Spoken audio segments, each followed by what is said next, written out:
대단히 반갑습니다.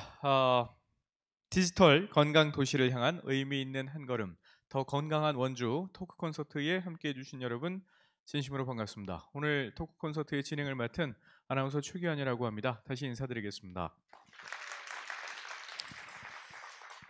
어, 저는 SBS 아나운서로서 한 18년 정도 있다가 올해부터 프리랜서로 나왔고요. 방송국 다니는 동안에 모닝와이드라는 프로그램을 오랫동안 진행을 하면서 당시에 이 원주를 소개하는 영상을 찍으러 한 일주일 동안 원주를 돌아다니면서 홍보를 했던 기억이 납니다.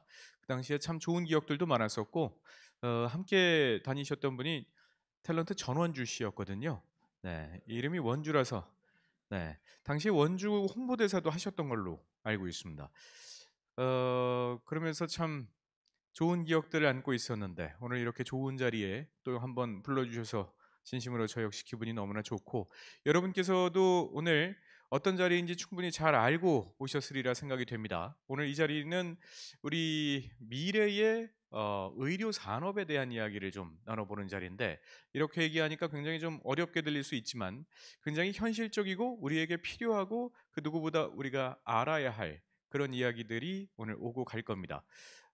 때문에 토크 콘서트라는 그 제목에 걸맞게 일방적인 강연 형식이 아니고요, 여러분과 함께 소통할 수 있는 그런 자리로 좀 마련을 했으니까 여러분께서 분명히 이야기를 듣다 보면 궁금한 것도 생길 거고요, 또 관심이 없던 분야더라도 관심이 생길 게 분명합니다. 그리고 더 듣고자 하는 욕구가 분명히 생길 거니까 많은 질문들 문자를 통해서 또 보내주시기 바랍니다.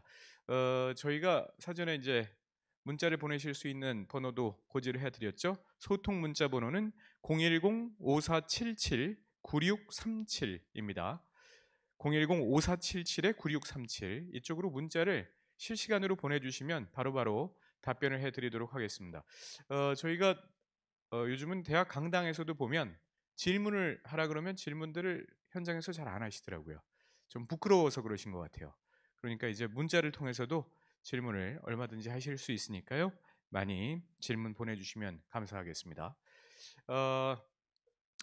건강에 대한 이야기로 시작을 해야 될 텐데, 일상의 건강을 이야기하자면 사실 불과 얼마 전까지만 해도 정말 내 건강이 걱정이 되고 내 건강에 대해서 관심이 있는 분들만, 예를 들어서 뭐 사소하게는 만보기를 하나 사서 착용을 하고 다닌다든지, 아니면 혈압이 걱정되시는 분들은 혈압계를 집에 사다 놓고 매일 이렇게 재신다든지, 당뇨가 있으신 분들은 혈당 체크를 하신다든지, 이런 방식으로의 조금 적극적인 노력이 필요한 건강 개념이었다면, 지금은 좀 달라졌죠.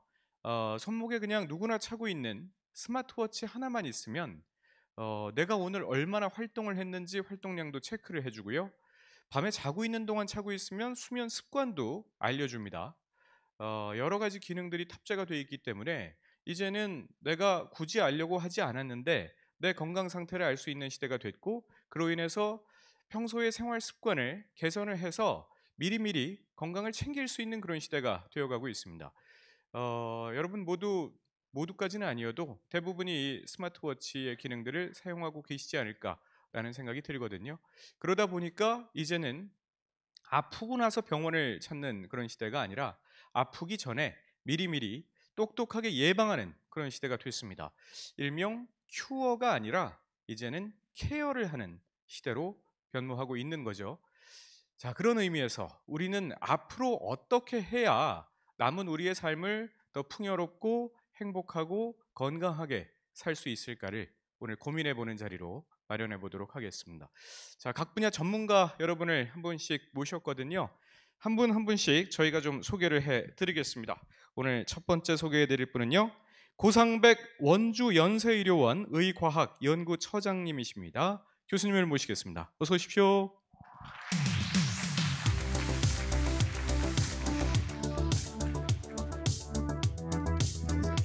이쪽으로 모시겠습니다. 교수님, 함께 해주셔서 대단히 감사합니다. 일단 의료 분야에 관련돼서는 굉장히 많은 질문들이 있을 거라 예상이 되는데, 일단 궁금한 게 요즘은 뭐 모든 분야에 스마트 그리고 디지털 이런 단어가 붙고 있단 말이죠.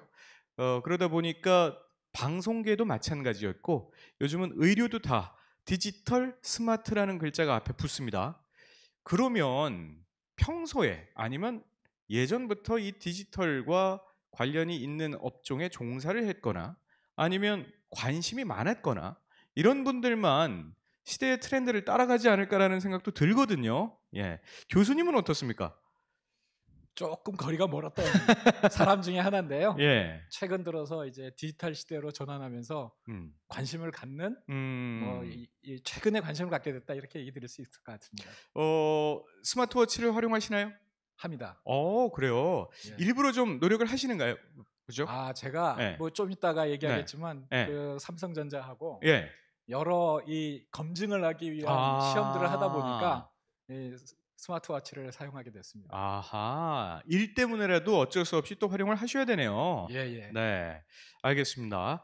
자, 과연 우리 교수님은 예전부터 이렇게 얼리 어답터는 아니라고 말씀을 하셨는데 이 업계에서 종사를 하고 계시단 말이죠. 우리도 충분히 따라갈 수 있다는 일단 안심이 듭니다. 예. 많은 조언을 좀 부탁드리겠고요.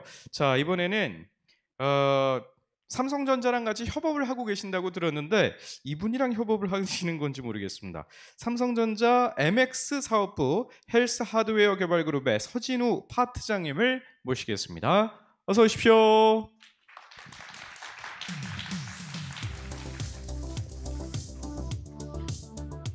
네. 조금 부끄러우셔서 천천히 나오고 계십니다. 예, 어서 오십시오. 반갑습니다. 이쪽으로 모시겠습니다. 네. 자, 저희가 지금 고 교수님을 소개해드리면서 스마트 사업과 의료 사업이 함께 이제 협업을 하고 있는데 여러 부분도 함께 담당을 하고 계시다라는 말씀하셨거든요. 어떻게 두 분께서 같이 지금 요즘 협업도 하고 계시나요? 네, 저는 삼성전자에서 서진우라고 합니다. 박수 좀 부탁드리겠습니다. 네. 네, 저희 스마트워치 많이 차고 계신가요? 여기 어느 정도나 차고 있는지 궁금하네요, 정말. 스마트워치를 사용하시는 분 혹시 손 좀 들어주시겠어요? 많으시네요. 정말 많으시네요. 네, 삼성전자에서 만드는 스마트워치에 들어가는 네. 대부분의 기능을 원주기독병원과 함께 하고 있습니다. 아, 그렇군요. 네. 야, 정말 박수 안 치셨어요? 11력 두 분이 오셨어요. 예. 삼성워치 말고 애플워치 차시는 분은 얼마나 계시나요? 다 삼성인가 봅니다. 예. 저도 저 스마트워치 하나 집에 있어요. 네, 오늘 안 차고 왔을 뿐인데 이따가 참 궁금한 게 많으니까 좀 여쭤보도록 하겠습니다. 나오셨으니까 저 아이스 브레이킹 식으로 한 가지만 여쭙고 싶은 게 예전에 이게 정말 되나 싶은 일들이 요즘 많이 현실화되고 있잖아요. 네. 그런 것들을 사실 이런 전자회사에서 만들어주고 계시는 셈인데 예전에 요거 지금 여기 계시는 분들은 아마 모를 만한 세대들이지 않을까 싶은 생각이 드는데 전격 제트 작전이라고 있었습니다. 네. 거기 보면 시계에다 대고 차를 부르면 차가 옵니다. 예. 요것도 기술적으로 가능한가요? 네, 지금 저희 빅스비라고 예. 음성인식 서비스를 진행을 하고 있습니다. 아시는 분은 아실 텐데 완성도가 전격 제트 작전에 나오는 키트만큼 되냐라고 물어보시면 예. 아직은 조금 부족하긴 합니다만 기술적으로는 가능합니다. 아, 그렇군요. 네. 조만간 우리가 볼 수 있는 시대가 오겠네요. 네, 정말 가까운 미래라는 생각이 듭니다. 예. 굉장히 든든합니다. 자, 그리고 이제 세 번째 모실 전문가분을 소개해 드릴 텐데요. 이분은요, 아마존 웹 서비스에서 일하고 계시는 분입니다. 박선주 헬스케어 사업개발 매니저님을 모시겠습니다. 어서 오십시오.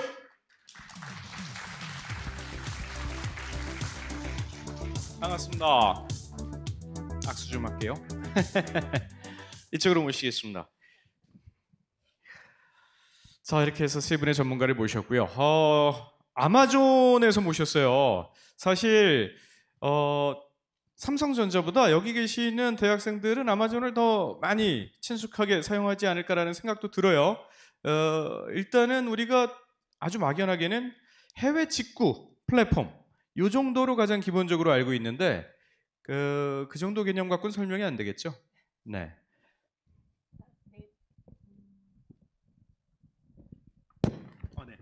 네, 말씀하신 것처럼 아마존은 여러분이 너무 잘 아시는 전자상거래 플랫폼 제공하는 회사입니다. 근데 AWS라고 하는 아마존 웹 서비스라고 하는 회사는 클라우드 컴퓨팅이라는 서비스를 제공하는 웹 서비스 회사입니다. 그래서 아마존의 이제 자회사, 계열 회사라고 보시면 되고요. 전자상거래에 있어서 굉장히 많은 데이터를 유통시키고 또 관리하기 위해서 아마존 내에 설립되어서 지금 현재는 클라우드 서비스만을 전문적으로 제공하고 있습니다. 네.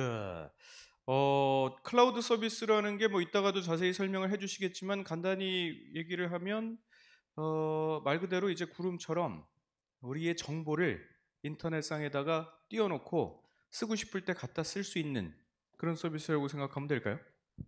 정보를 이제 업로드 시켜서 활용하시는 건 맞는데 네. 실제 저희가 하고 있는 거는 이제 네.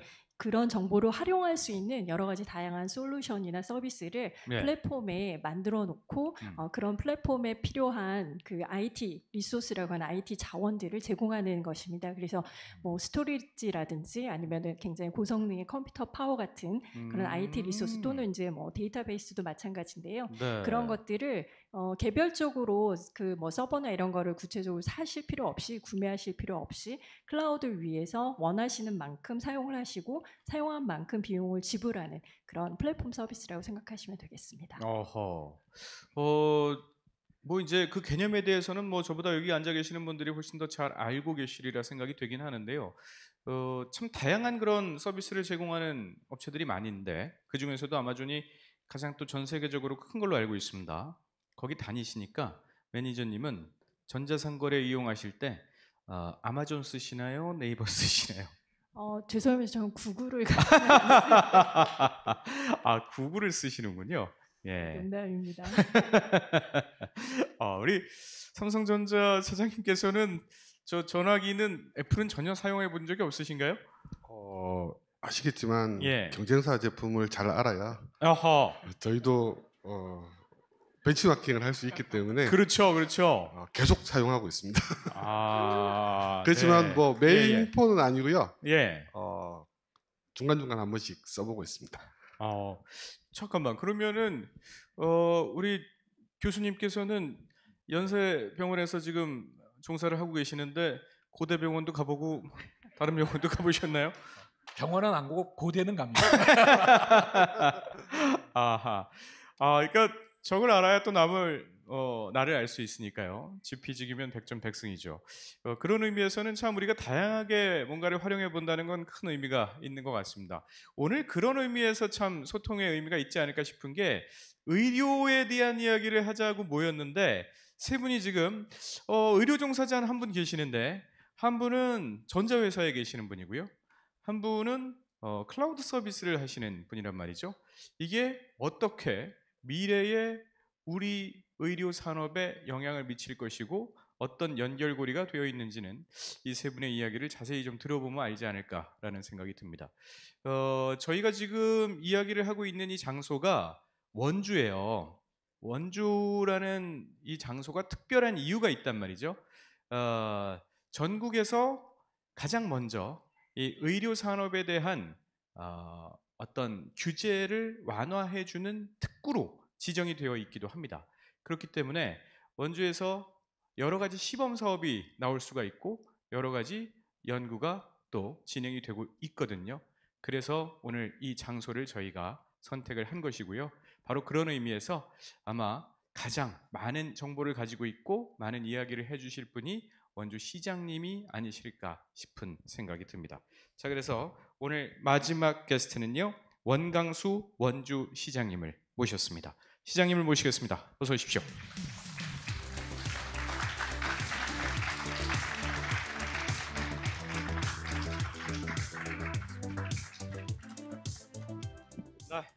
자, 시장님께서 이렇게 나와주셔서 어벤져스가 이제 완성이 됐습니다. 저희는 이제 자리에 앉아서 본격적인 이야기를 나눠보도록 하겠습니다. 자, 자리로 이동을 해볼까요? 자, 각자 앞에 이름들이 적혀져 있죠? 예.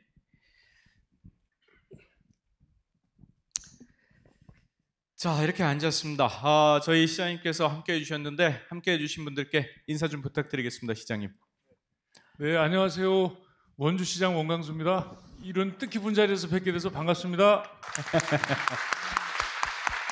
네. 뜻깊은 자리를 만들어 주셔서 대단히 감사합니다. 저희가 일상의 건강에 대한 이야기를 잠깐 나눴었는데 시장님께서는 어떻게 오늘 굉장히 또 젊게 입고 나오셨거든요. 예. 실제로 뭐 젊기도 하시고요. 평소에 건강 관리 어떻게 하시는지 굉장히 궁금합니다. 네. 거의 7월 1일부터 네. 지금 시장직을 수행하고 있는데 네. 요즘 7월, 8월, 9월, 10월, 11월 거의 건강 관리 지금 못 하고 있습니다. 너무 바쁘셔서. 네. 예. 시간이 지금 안 나서. 예. 저는 이제 걷는 걸 좋아해서 시간 나는 대로 이렇게 걷고 했는데 예. 지난 2년 동안은 제가 운동을 선거 운동을 많이 했어요. 그러다 이제 취임하고 나서는 예. 이제 선거 운동을 이제 더 이상 못 하지 않습니까? 지금 하면은 사전 선거 운동이 돼서 그래서 시간 나는 대로 걸어야 되는데 예. 시간이 지금 없어서 저는 사실은 지금 한 달 전에 고혈압 판정을 받았습니다. 그러셨어요? 그래서 이제 지금 약을 먹고 있는데 저는 뭐 제 자신이 정말 이 건강 관리가 필요하다고 지금 아주 실감을 하고 있습니다. 체중이 계속 늘어요. 주는 게 아니라 늘어요. 늡니다. 예. 술 때문에. 그러실 수 있죠. 예. 일을 열심히 하는데 예. 근데도 일 열심히 해서 빠지는 거 하고 예. 알코올 들어가서 붓는 거 하고 이게 매칭이 안 되고 계속 늘고 있습니다. 걱정이에요 지금. 아니 근데 아닌 게 아니라 제가 이 자리에 온다 그래서 원주 시정에 대해서 이제 좀 기사를 좀 찾아보면 네. 시장님 취임하시고 나서 굉장히 많은 시정들이 진행이 되고 있고 또 추진되고 있는 일들이 굉장히 많더라고요. 네. 저는 한 3년쯤 일하신 줄 알았어요. 예. 근데 7월부터 일을 하셨다고 하니까 깜짝 놀랐습니다. 네. 그만큼 바쁘셨을 것 같아요. 맞습니다. 예. 저가 취임 이제 4개월, 5개월 됐는데 네. 우리 최기환 아나운서님은 3년 정도 하셨지만 저는 스스로 한 5년 정도는 합니다.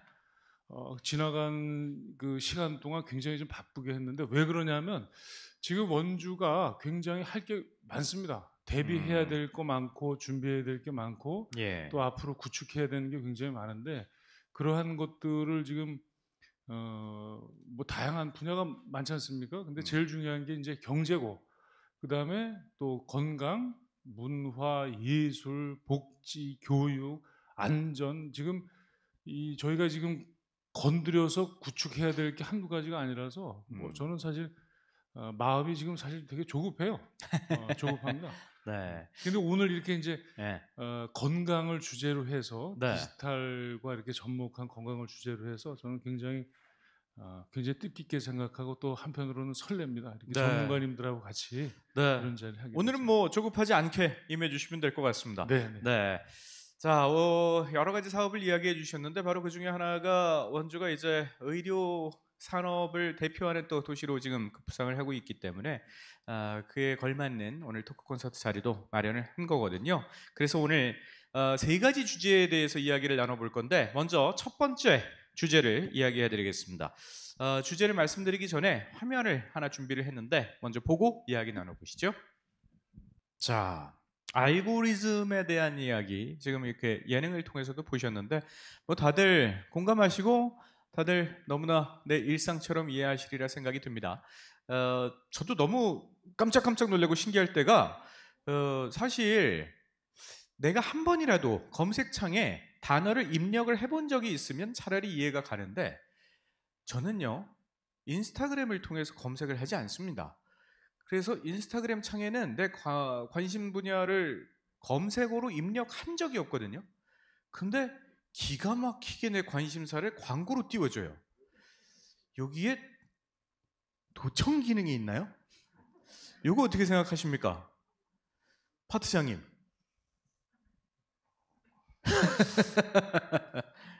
이거를 저희가 지금 하는 일이랑 좀 연결을 좀 했으면 좋겠습니다.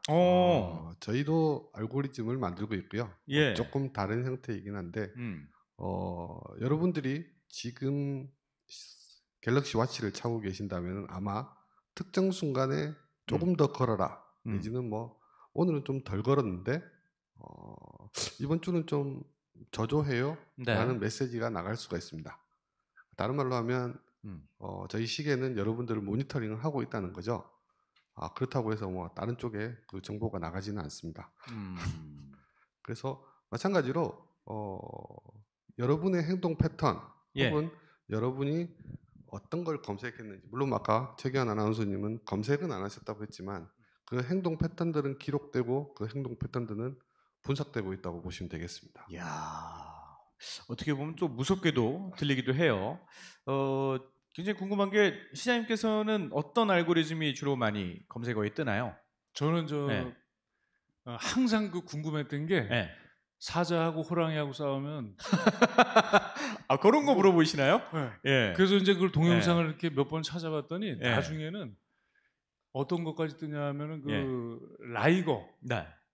타이곤 얘네들이 맞아요. 싸우는 동영상도 막 이렇게 뜹니다.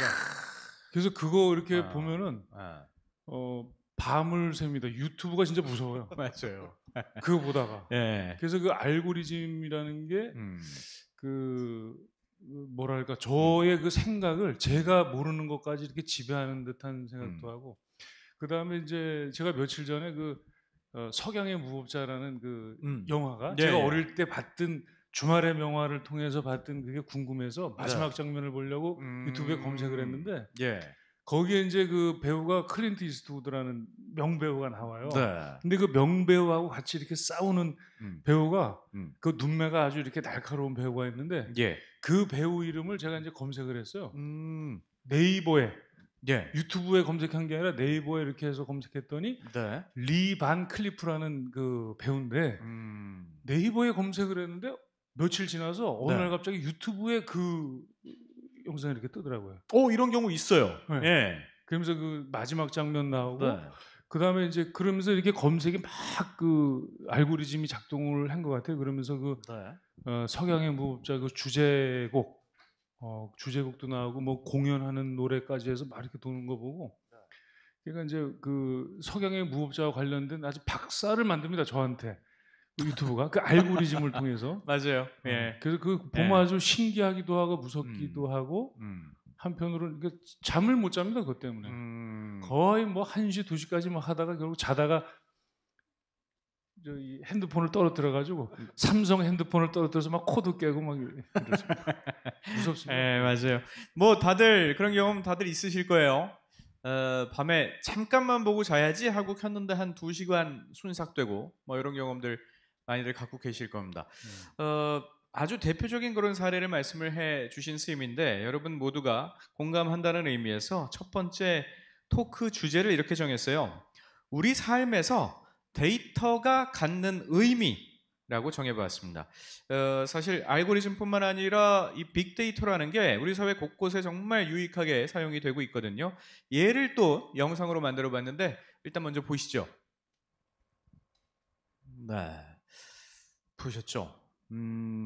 소비자들의 소비 패턴을 모아서 축적된 통계를 통해서 빅데이터를 만들고 그를 기반으로 또 새로운 상품을 출시하기도 하고 이제 뭐 너무나 대중화된 그런 마케팅 방법이 아닌가 싶은 생각이 드는데 이 지금 영상을 통해서 봤을 때는 음료수 사람들이 2개씩 먹으니까 용량 큰 걸 출시한 사례가 나왔는데 교수님께서는 이런 소비 패턴을 혹시 갖고 계시는 게 있을까요? 나는 예를 들어서 야쿠르트는 하나 먹어서는 좀 부족하다. 하나 먹으면 부족하다. 사람마다 소비 패턴들이 다 각자 개개인마다 다를 텐데 병원에 갔을 때의 어떤 환자들의 패턴도 공식화가 될 것 같다는 생각도 들어요. 네, 당연합니다. 예. 그 최근에 이 빅데이터 때문에 이제 그 의료의 패러다임이 바뀐다 이런 얘기를 합니다. 그러니까 이제 옛날 의료는 환자의 경험을 중심으로 의사가 경험을 가지고 치료하는 경험 중심의 의학이었다면 지금은 이제 근거 중심 의학이라고 합니다. 그러니까 뭐 표준 치료 가이드라인에 따라서 이제 의사가 환자한테 제공하는 예. 그런 시대에 이제 저희가 살고 있는데 앞으로 아마 미래는 데이터 드리븐 메디신이라고 합니다. 데이터 중심 의학의 시대가 올 텐데 그 핵심이 바로 빅데이터입니다. 그래서 이제 환자가 이 일상생활에서 이런 디지털 헬스 기계를 통해서 얻어지는 데이터를 가지고 네. 그 환자를 판단하고 환자에 맞게 치료할 수 있는 그런 시대. 지금부터 아마 그게 열리고 있지 않나 이런 생각이 들고요. 아마 오늘의 주제하고도 아마 밀접하지 않을까 싶습니다. 그래서 데이터는 앞으로는 굉장히 의료 영역에서는 예. 굉장히 중심적인 화두가 될 겁니다. 네. 뭐 의료뿐만이 아니죠. 대부분의 우리가 관심 있어하는 모든 산업 분야가 마찬가지이고 산업이 아니어도 그렇습니다. 그런 사례가 드라마를 통해서도 만들어졌어요. 빅데이터를 통해서 이런 드라마도 나왔답니다. 보시죠. 이 드라마 보신 분 있으신가요? 별로 인기가 없었나 보군요. 네. 2020년작이라고 하는데 아무튼 뭐 다들 공감을 하실 거예요. 사실 전에는 이제 내가 좋아하는 취향과 내가 좋아하는 이상형을 잘 취합해서 내 배우자를 소개해주는 그런 업체가 처음 생긴 것들이 이제 결혼정보 회사들이었는데 그 다음부터는 꼭 결혼이 아니더라도 연애를 할 수 있게 아니면 이성 간의 만남을 도와주는 그런 데이팅 앱들도 생겨나기 시작했고 많이들 또 사용하고 있으리라 생각이 듭니다. 저는 결혼하고 나서 생겨서 한 번도 못 써봤습니다. 네. 아무튼 이런 다양한 빅데이터들을 활용해서 여러 가지 산업들이 지금 발전을 하고 있는 와중에 최근 원주에서 전국 최초로 건강보험 빅데이터 시대를 열었다고 하거든요. 자, 이건 뭔지 좀 구체적인 설명을 좀 부탁드릴까요, 시장님? 네. 네. 이게 전국에서 처음으로 시민들에게 직접적인 혜택을 줄 수 있는 이제 진료 지원 서비스라고 하는데 이제 무슨 개념이냐면 예. 환자들이 이렇게 병원에서 진료받고 그런 이제 데이터를 이렇게 한데 모아서 빅데이터 그래서 그것을 시범 사업을 하는 겁니다. 빅데이터. 네. 그래서 이제 원주의 그 혁신도시에 건강보험공단이 있는데 예. 또 그 공단하고 그다음에 원주에 있는 대표 그 의료기관 세브란스 기독병원 그래서 그 진료 기록들을 이렇게 축적해 놨다가 그 기록들을 이렇게 빅데이터화해서 환자들이 이게 제가 근데 이제 네. 교수님께서 설명해 주시는 게 나을 것 같아요. 제가 문과 출신이라서 설명이 잘 안 돼요. 시장님이 문과 출신이시라. 예. 네. 개념만 설명을 이렇게 해주시면 네, 그런 개념입니다. 예, 구체적인 이야기는 또 여쭐 겁니다. 진료 지원 빅데이터. 예. 그러니까 저희가 어느 병원에 가서 네. 치료를 받게 되면 그 자료가 다 근거가 다 흔적이 다 남지 않습니까? 그러니까 그렇죠. 어떤 병을 치료를 받았다. 또 어떻게 처방을 받았다 하는 게 다 남는데 그러한 것들을 이제 다 개인 정보인데 그거를 지금 활용을 잘 못했지 않습니까? 지금까지는. 그래서 그거를 나쁜 데 활용하려고 그러는 것이 아니고 그 환자를 위해서 그렇게 하는 거죠. 환자를 위해서 그거를 믿을 만한 공공기관, 믿을 만한 의료기관에서 그걸 축적해 놨다가 예. 그 환자의 그런 뭐 위급 상황이라든지 이런 부분들을 활용할 수 있게. 네. 잘 이해가 안 되시는 것 같아요. 아니요, 이해가 완전 됐어요. 그래요? 예. 너무 쉬운데요. 제가 너무 어렵게 설명을 드린 것 같기도 하고. 아닙니다. 쉽게 설명을 해주셨어요. 그러니까 이제 내가 그리고 환자가 그동안에 병원에서 처방을 받고 투약을 받았던 이력들이 쭉 데이터화돼서 맞아요. 네, 다른 병으로 진료를 받으러 갔다든지 다른 처방을 가지고 약국을 찾았을 때 굳이 내가 그 전에 어떤 약을 먹었는지 설명하지 않아도 그렇죠. 예, 그 데이터를 통해서 약국이나 병원에서 알고 그에 맞는 처방을 해줄 수 있다라는 그렇죠. 거죠. 예를 들면 뭐 그러니까 그렇게 하는 게 제가 생각나는데 그런 겁니다. 그러니까 예를 들면 어떤 사고 현장에서 쓰러졌는데 의식을 잃고 쓰러졌는데 빨리 이제 긴급 처방을 해야 되지 않습니까? 근데 그분에 대한 의료 정보나 이런 걸 전혀 모르는 상태. 뭐 심장병을 갖고 있는 분일 수도 있고 또 뭐 다른 질환을 갖고 있는 분일 수 있는데 그럴 때 그분의 신상 정보만 딱 확보가 되면 이 빅데이터가 가지고 있는 그분에 대한 그런 의료 기록을 가지고 곧바로 이렇게 할 수 있는 그런 거죠. 그분이 가지고 있는 뭐 고혈압이라든지 당뇨라든지 이런 정보를 가지고 있을 때 뭐 혹은 뭐 암 환자라든지 그런 자료를 바탕으로 해서 곧바로 이렇게 치료를 할 수 있고 또 예를 들면 이제 군복무 한 분들 왜 군번줄을 이렇게 메고 있잖아요. 근데 거기 그 군번줄에 보면 생년월일 그다음에 혈액형이 있습니다. 혈액형. 근데 이제 그 전투 중에 예를 들면 뭐 이렇게 저 부상을 당했다. 근데 그분한테 부상당한 병사는 지금 정신이 없는데 그 부상당한 병사가 어떤 질환을 가지고 있는지 그래서 어떤 치료가 필요한 응급 치료가 필요한지에 대해서 정확하게 파악이 안 될 때 그런 빅데이터가 있으면 의료 빅데이터가 있으면 곧바로 이렇게 응용해서 할 수 있는 뭐 그런 개념이죠. 그렇죠. 네. 더 어려워졌나? 아니요, 좋아요. 예. 설명이 좋습니다. 그렇죠. 예. 잘 이해가 됐는데 일단은 뭐 그런 사례들도 있잖아요.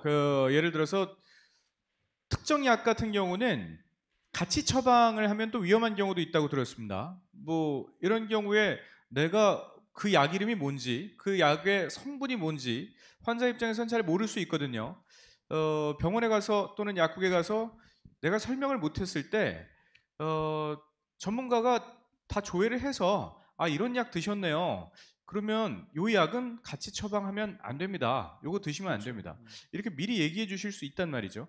참 취지가 좋은데 제가 알기로는 이게 지금 전국적으로 시행이 되지 않고 있고 합법화되지 않았다고 들었거든요. 왜 안 될까요? 교수님. 이게요. 개인정보이기 때문에 그렇습니다. 개인정보가 본인 동의 없이 이게 유출하기가 어렵고 또 병원에서는 그게 굉장히 병원의 노하우가 붙어 있는 정보이기 때문에 그거를 유출하는데 이제 꺼리는 부분들이 있습니다. 근데 요번에 원주에서 이제 우리 시장님이 얘기한 진료지원 플랫폼은 이제 본인이 동의를 해야 합니다. 일단 본인이 동의를 하면 본인의 정보에 이 디지털 헬스를 통해서 얻어진 여러 가지 라이프로 정보가 합쳐진 그래서 약물 정보, 검진 정보, 질병 정보 여기에 라이프로 정보까지 플랫폼에 얹혀 있다가 본인이 치료한 의료기관을 방문할 때 굳이 기록을 가지고 지금은 이제 기록을 복사를 해서 또는 CD를 구워서 병원에다 갖다 줘야 되는데 그럴 필요가 없는 겁니다. 그럼 어느 병원을 가더라도 본인의 진료 정보가 의사가 다 볼 수 있게끔 하는 그런 시범 사업을 원주가 처음으로 하게 됐다. 이렇게 얘기 드릴 수 있겠습니다. 이제 원주를 시작으로 좀 전국적으로 시행이 됐으면 좋겠다는 생각인데 파트장님께서 보실 때는 충분히 지금 인프라는 다 구축이 됐다고 하실 수 있죠? 네. 이미 아시겠지만 대한민국 뭐 정보통신 강국이고요. 그리고 어떤 정보든 어떤 형태로든 다 공유될 수 있는 준비는 다 돼 있다고 보고 있습니다. 그렇죠. 이건 뭐 개인적인 의견을 여쭙는 거긴 한데 지금 교수님께서는 개인정보이기 때문에 지금 안 된다. 아직까지는 합법화되지 않았다라고 말씀을 해주셨거든요. 물론 교수님이 안 되게 한 건 아니지만 근데 이 부분은 사실 저는 개인적으로 그래요. 아니 내 정보인데 내 개인 정보니까 내 소유 아닌가? 라는 생각이 들고 내가 동의를 하고 개인정보를 제공하는데도 동의를 한다면 당연히 조회가 가능하고 열람이 가능해야 되는 게 아닌가? 라는 그냥 상식적인 물음이 생기는데 데이터를 직접 만드시는 파트장님 입장에서는 어떤지 궁금해요. 네, 저희도 그런 데이터가 저희 휴대폰에 다 들어온다면 또 그 데이터를 누군가한테 위탁할 수 있다면 개인의 어떤 허가하에 다른 어떤 업체라든지 아니면 데이터를 분석할 수 있는 그런 시스템에 위탁을 할 수 있다면은 누군가가 그것을 모니터링 해주고 나중에 내 건강 상태가 어떻게 바뀌어서 뭐 더 나빠질 건지 더 좋아질 건지 예측과 예방까지 갈 수 있는 서비스를 만들 수 있다고 생각을 해요. 근데 이제 아까 말씀하셨듯이 그 데이터가 넘어올 수 없는 어떤 환경. 예. 아까 전에 교수님 말씀하셨지만 전문가의 어떤 그 노하우가 들어가 있는 많은 정보이기 때문에 어쩌면 그 소유에 대한 어떤 소유권이라는 걸 주장할 수 있는 데 대한 애매함이 있다고 말씀하셨는데 저희가 보기에 이거 제 견해입니다. 네. 제 견해로는 네. 서비스를 받고 서비스에 대한 비용을 지불했고 그 비용에 대해서 결과를 얻은 거라면 적어도 그분의 노하우가 포함된 결과물에 대해서는 개인 소유로 할 수 있지 않나 하는 게 제 생각입니다. 그죠? 네. 저도 그렇게 생각하는데 환자 이력을 서로 공유할 수 있다면 참 편해질 수 있는 게 많을 텐데 여러 가지 이제 법적인 문제 때문에 또 이제 많은 장애가 부딪히고 있는 것 같아요. 만약에 취지만 선하다면 공익적인 취지에 대한 공감만 있다면 충분히 법적인 문제는 우리가 머리를 맞대고 풀어낼 수 있지 않을까라는 생각도 드는데 그에 대한 고민도 좀 차차 해보도록 하겠습니다. 우리가 지금 얘기할 게 굉장히 많은데 시민들이 어플리케이션을 많이들 다운받잖아요. 이 다운받은 플랫폼을 우리가 신뢰할 수 있는 이유가 바로 국민 모두가 가입되어 있는 건강보험, 국민건강보험에서 정확한 정보를 주기 때문에 이건 신뢰할 수 있는 정보이다라는 전제로 어플들을 사용을 할 수 있고 그를 기반으로 정보를 공유해달라, 정보를 조회할 수 있고 열람할 수 있게 해달라라고 요구를 하고 있단 말이죠. 이 건강보험 빅데이터 기반 진료 지원 플랫폼이라고 이름을 붙여봤습니다. 보다 쉽게 이해할 수 있는 영상도 만들었거든요. 일단 만든 영상을 함께 만나보시죠. 네, 진료 지원 플랫폼이었습니다. 시장님께서 설명해 주신 부분이 여기 다 들어있었어요. 그렇죠? 네, 이 얘기를 하고 싶으셨던 거죠? 맞습니다. 예. 취지가 너무 좋고 정말 이게 상용화되면 너무 우리에게 많은 도움이 되겠구나라는 생각이 들었거든요. 의료진 입장에서도 이런 빅데이터가 중요한 이유가 있겠죠, 당연히. 그렇죠. 예, 어떤 의미가 있을까요? 그러니까 이제 그 전통적으로 우리가 진료를 볼 때는 예. 내 현재에서의 혈압만 측정하게 되잖아요. 예. 근데 만약에 이게 일상적인 혈압에 대한 내용을 알게 되면 조금 더 그 환자를 이해하고 더 나은 진료를 할 수 있을 것 같아요. 네. 근데 과거에는 그게 어려웠는데 지금은 이게 디지털 헬스 의료기기가 실제 집에서 측정이 가능하고 예. 그 측정된 데이터가 본인의 핸드폰을 통해서 이렇게 이제 진료 지원 플랫폼으로 넘어오게 되면 그 진료와 진료를 받던 그 중간에 모든 데이터가 확인이 되는 거죠. 그래서 그러네요. 평소에도 혈압이 높은지 어떤 상황에서 높았는지 뭐 이런 것들을 확인한다면 약물 처방하는데 굉장히 도움이 됩니다. 그래서 이런 여러 데이터들이 과거의 전통적인 혈압 측정 결과와 디지털 헬스로 측정된 라이프로그로 인해서 측정된 혈압과 결합이 될 때 굉장히 의미 있는 데이터로 진료에 활용할 수 있습니다.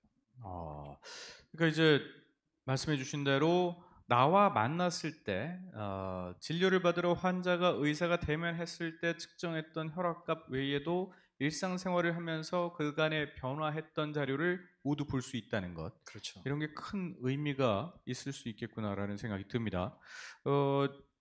클라우드를 활용해서 또 빅데이터를 관리를 하는데 클라우드를 직접 또 관리를 하고 계시니까 우리 매니저님께서 누구보다 잘 아시리라 생각이 들거든요. 빅데이터 활용에 있어서 이 클라우드라는 시스템이 얼마나 중요한 역할을 하고 있는지 좀 설명 좀 해주세요.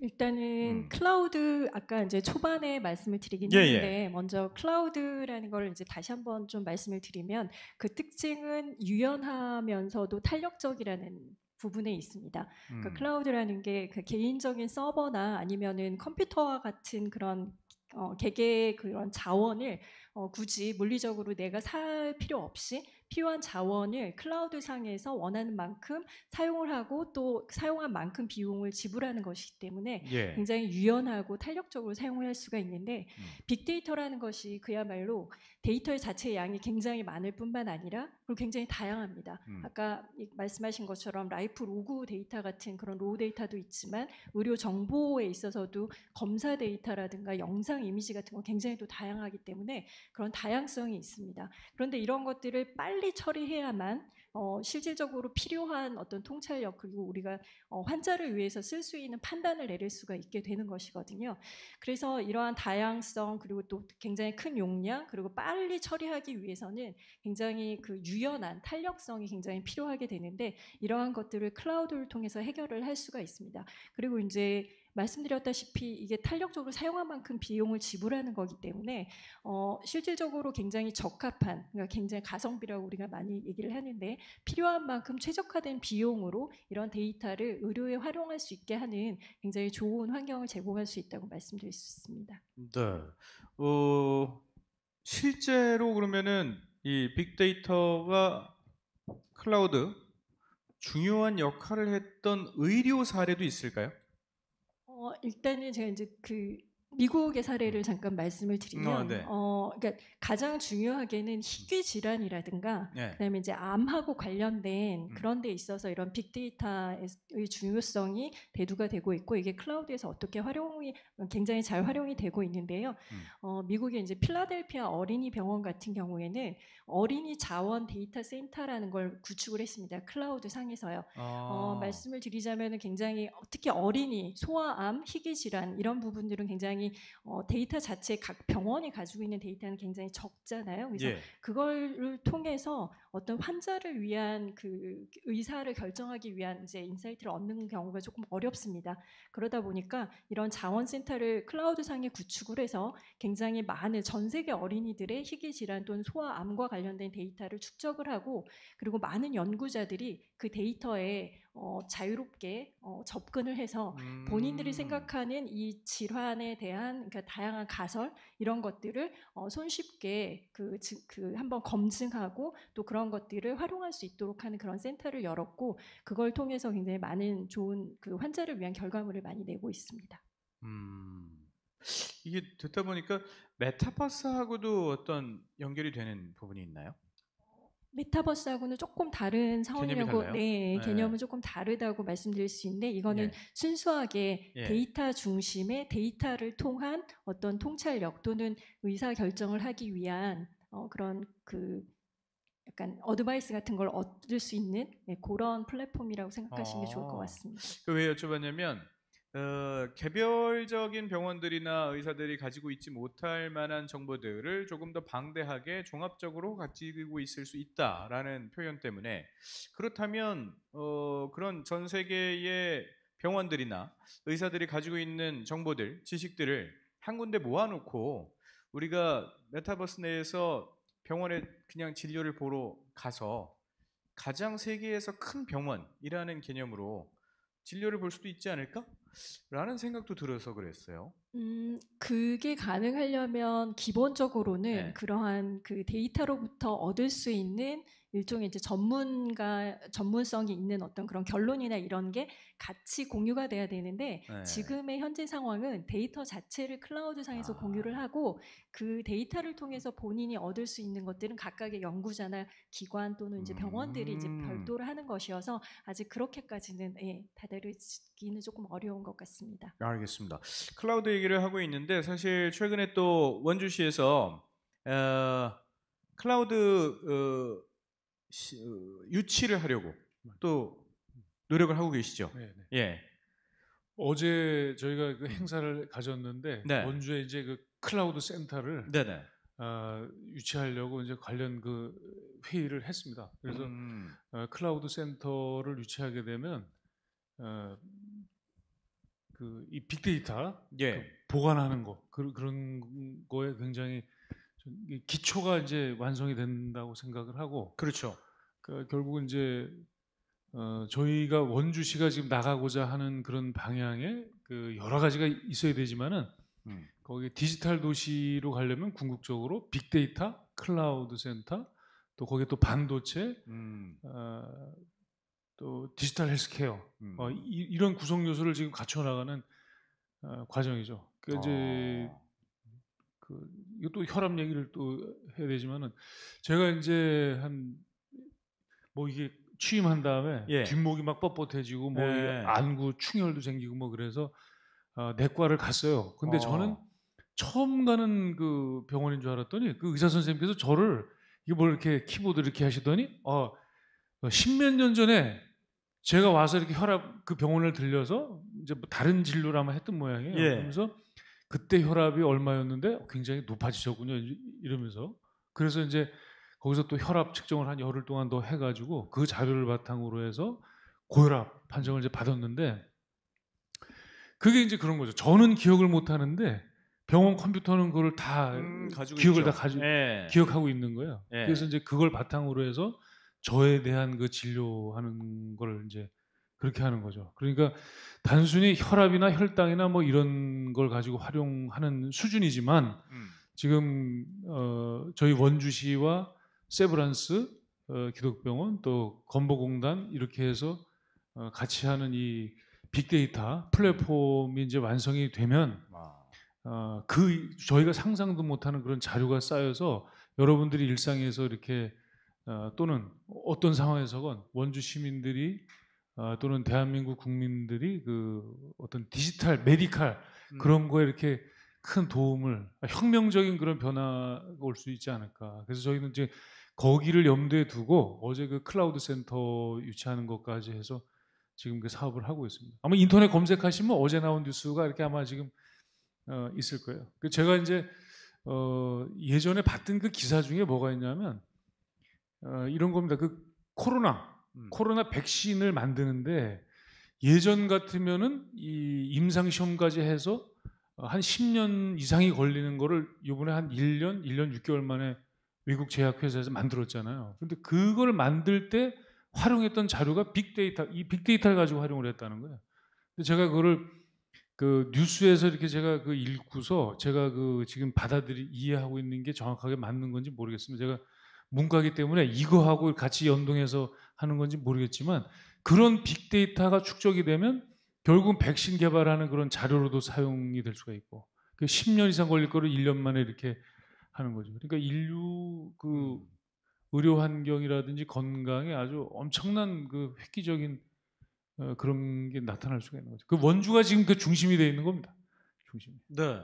그러니까 이제 예전에는 단순히 산업적으로 들여다봤을 때 1차 제조업의 느낌도 들 수 있었단 말이죠. 예를 들어서 의료기 사업의 핵심 메카가 원주다라는 이야기와 근데 이제는 의료기를 제조하는 사업을 넘어서서 클라우드 센터를 유치하고 의료 산업과 함께 연계가 돼서 함께 어떤 의료 산업의 미래 어떻게 보면 의료의 4차 산업혁명이 또 이루어지고 있는 게 아닌가 그런 생각이 들었습니다. 아까 이제 이야기 중에 우리가 평소에 내 건강 습관들이 병원에 다 저장이 되어 있더라라는 이야기도 해주셨는데 그런 것들이 조금 더 세세하게 들어가기 시작한 이유가 바로 우리가 항상 착용하고 있는 웨어러블 스마트 기기를 통해서 또 가능하지 않았나라는 생각도 들거든요. 뭐 본격적으로 이야기를 나누기 전에 우리가 단순하게 뭐 얼마나 걸었고 얼마나 잤고 뭐 이런 것 뛰어넘는 더 많은 기능들이 분명히 있을 거라고 생각이 들거든요. 서지우 팀장님. 네, 갤럭시 워치 사용하시는 분들 아까 굉장히 많던데요. 네. 아마 기능을 많이 사용해 보셨을 것 같은데 네. 한국에서는 혈압을 측정할 수 있고요. 그 심전도를 이용해서 심방세동을 진단할 수 있습니다. 네. 저희 스마트워치로. 그리고 체성분 분석을 해서 체지방량이 얼마고 그리고 근육량이 얼마다라는 네. 것도 저희가 제공하고 있습니다. 그 외에 아까 수면 말씀하셨는데 네. 수면 단계 분석을 통해서 어제 얼마나 잘 잤다라는 수면 점수를 제공하고 있고요. 그리고 수면 중에 혈중 산소가 얼마나 떨어졌는지. 이건 수면 중 무호흡증하고 약간 관련이 있긴 한데 예. 수면 중에 혈중 산소 농도가 얼만큼 떨어졌는지 그런 것도 저희가 제공을 하고 있습니다. 네. 그리고 예. 그리고 잘 모르실 수도 있는데 예. 저희가 기본 기능으로는 오프를 해놨는데요. 이런 거 좋아요. 애플워치에서 제공하고 있는 낙상 감지도 제공을 하고 있습니다. 낙상 감지. 네. 예. 제공을 하고 있는데 네. 세팅을 하는 경로가 조금 복잡합니다. 갤럭시 웨어러블이라는 데 들어가서 예. 유용한 기능이라고 다 보시면은 긴급 연락처 등록을 할 수 있고 낙상 감지를 그러니까 기능을 활성화시키면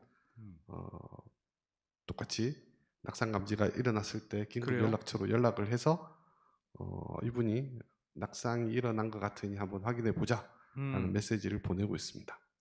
아니 그렇게 좋은 기능을 수재들이 모여서 어렵게 다 만들어 놓고 감춰 놓는 이유가 뭔가요?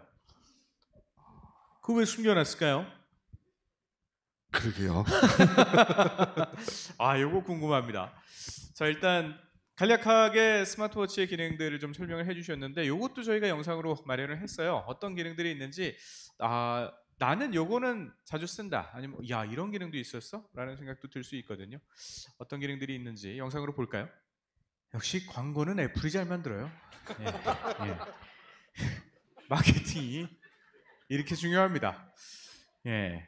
기술을 갖고 있는데 이 기술을 좀 마케팅을 좀 잘해서 홍보를 했으면 좋겠다는 생각이 갑자기 드는데 이렇게 의료와 관련된 기능들을 많이 만들잖아요. 기술을 개발하시는 입장에서 의학 공부도 하셔야 된다는 생각이 드네요. 네, 저도 의용생체공학을 전공했습니다. 그러셨어요?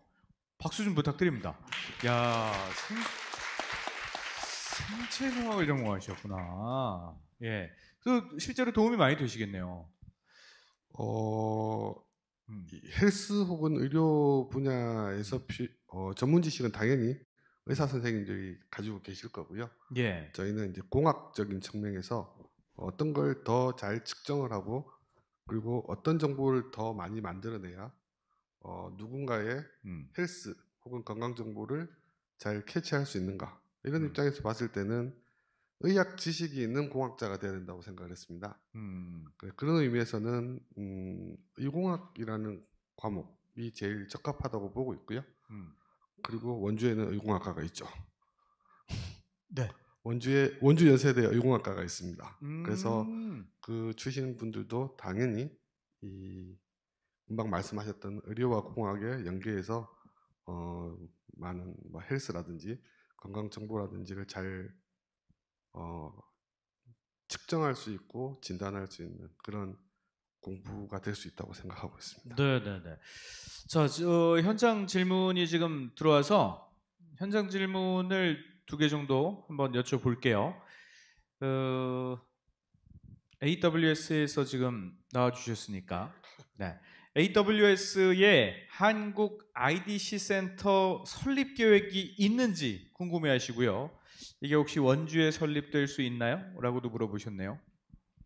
일단 AWS의 데이터 센터는 전 세계적으로 예. 27개 리전으로 이제 행정적으로 이제 그렇게 나누고 그 각각 리전에는 1개 이상 또 2개 이상의 데이터 센터를 두도록 되어 있어요. 네네. 그래서 물론 한국에 이미 그 데이터 센터가 있습니다. 근데 리전의 하나로 이제 저희가 그 설정이 되어 있고요. 그런데 저희가 이제 데이터 센터가 어디에 위치하고 몇 개가 있는지는 철저하게 보안 사항입니다. 그래요? 네, 왜냐하면 얼마 전에 또 그런 유사한 좀 안 좋은 케이스가 있었듯이 데이터 센터가 이제 공격을 받거나 아니면은 문제가 생길 여지가 있기 때문에 데이터 센터는 물론 이제 그 거리나 이런 쪽으로 이제 여러 가지 자연 재난이나 재해에 이제 그 대비하기 위해서 그러니까 일정한 기준에 의한 거리상으로 떨어져 있는 그런 그 다른 그 지역의 데이터 센터를 이제 2개 이상 둘 수 있게 되어 있고 2개 되어 있고 그리고 그 데이터 센터의 위치라든가 이런 건 철저하게 기밀로 관리되고 있습니다. 엄청 철저하네요. 네, 그래서 예. 원주에도 있는지 없는지 그건 잘 모르겠습니다. 그리고 네. 네, 앞으로 어떻게 될지도 네, 말씀드리기는 조금 어렵습니다. 뭐 죄다 비밀이네요. 예. 전혀 지금 깨끗한 대답이 되지를 못했습니다. NHA는 다 공개하던데. 저희하고는 조금 네. 다른 그 기업 네. 방침이 있는 것 같습니다. 그렇군요. 원주에는 NHN 센터를 유치하고 있습니다, 여러분. 그렇죠?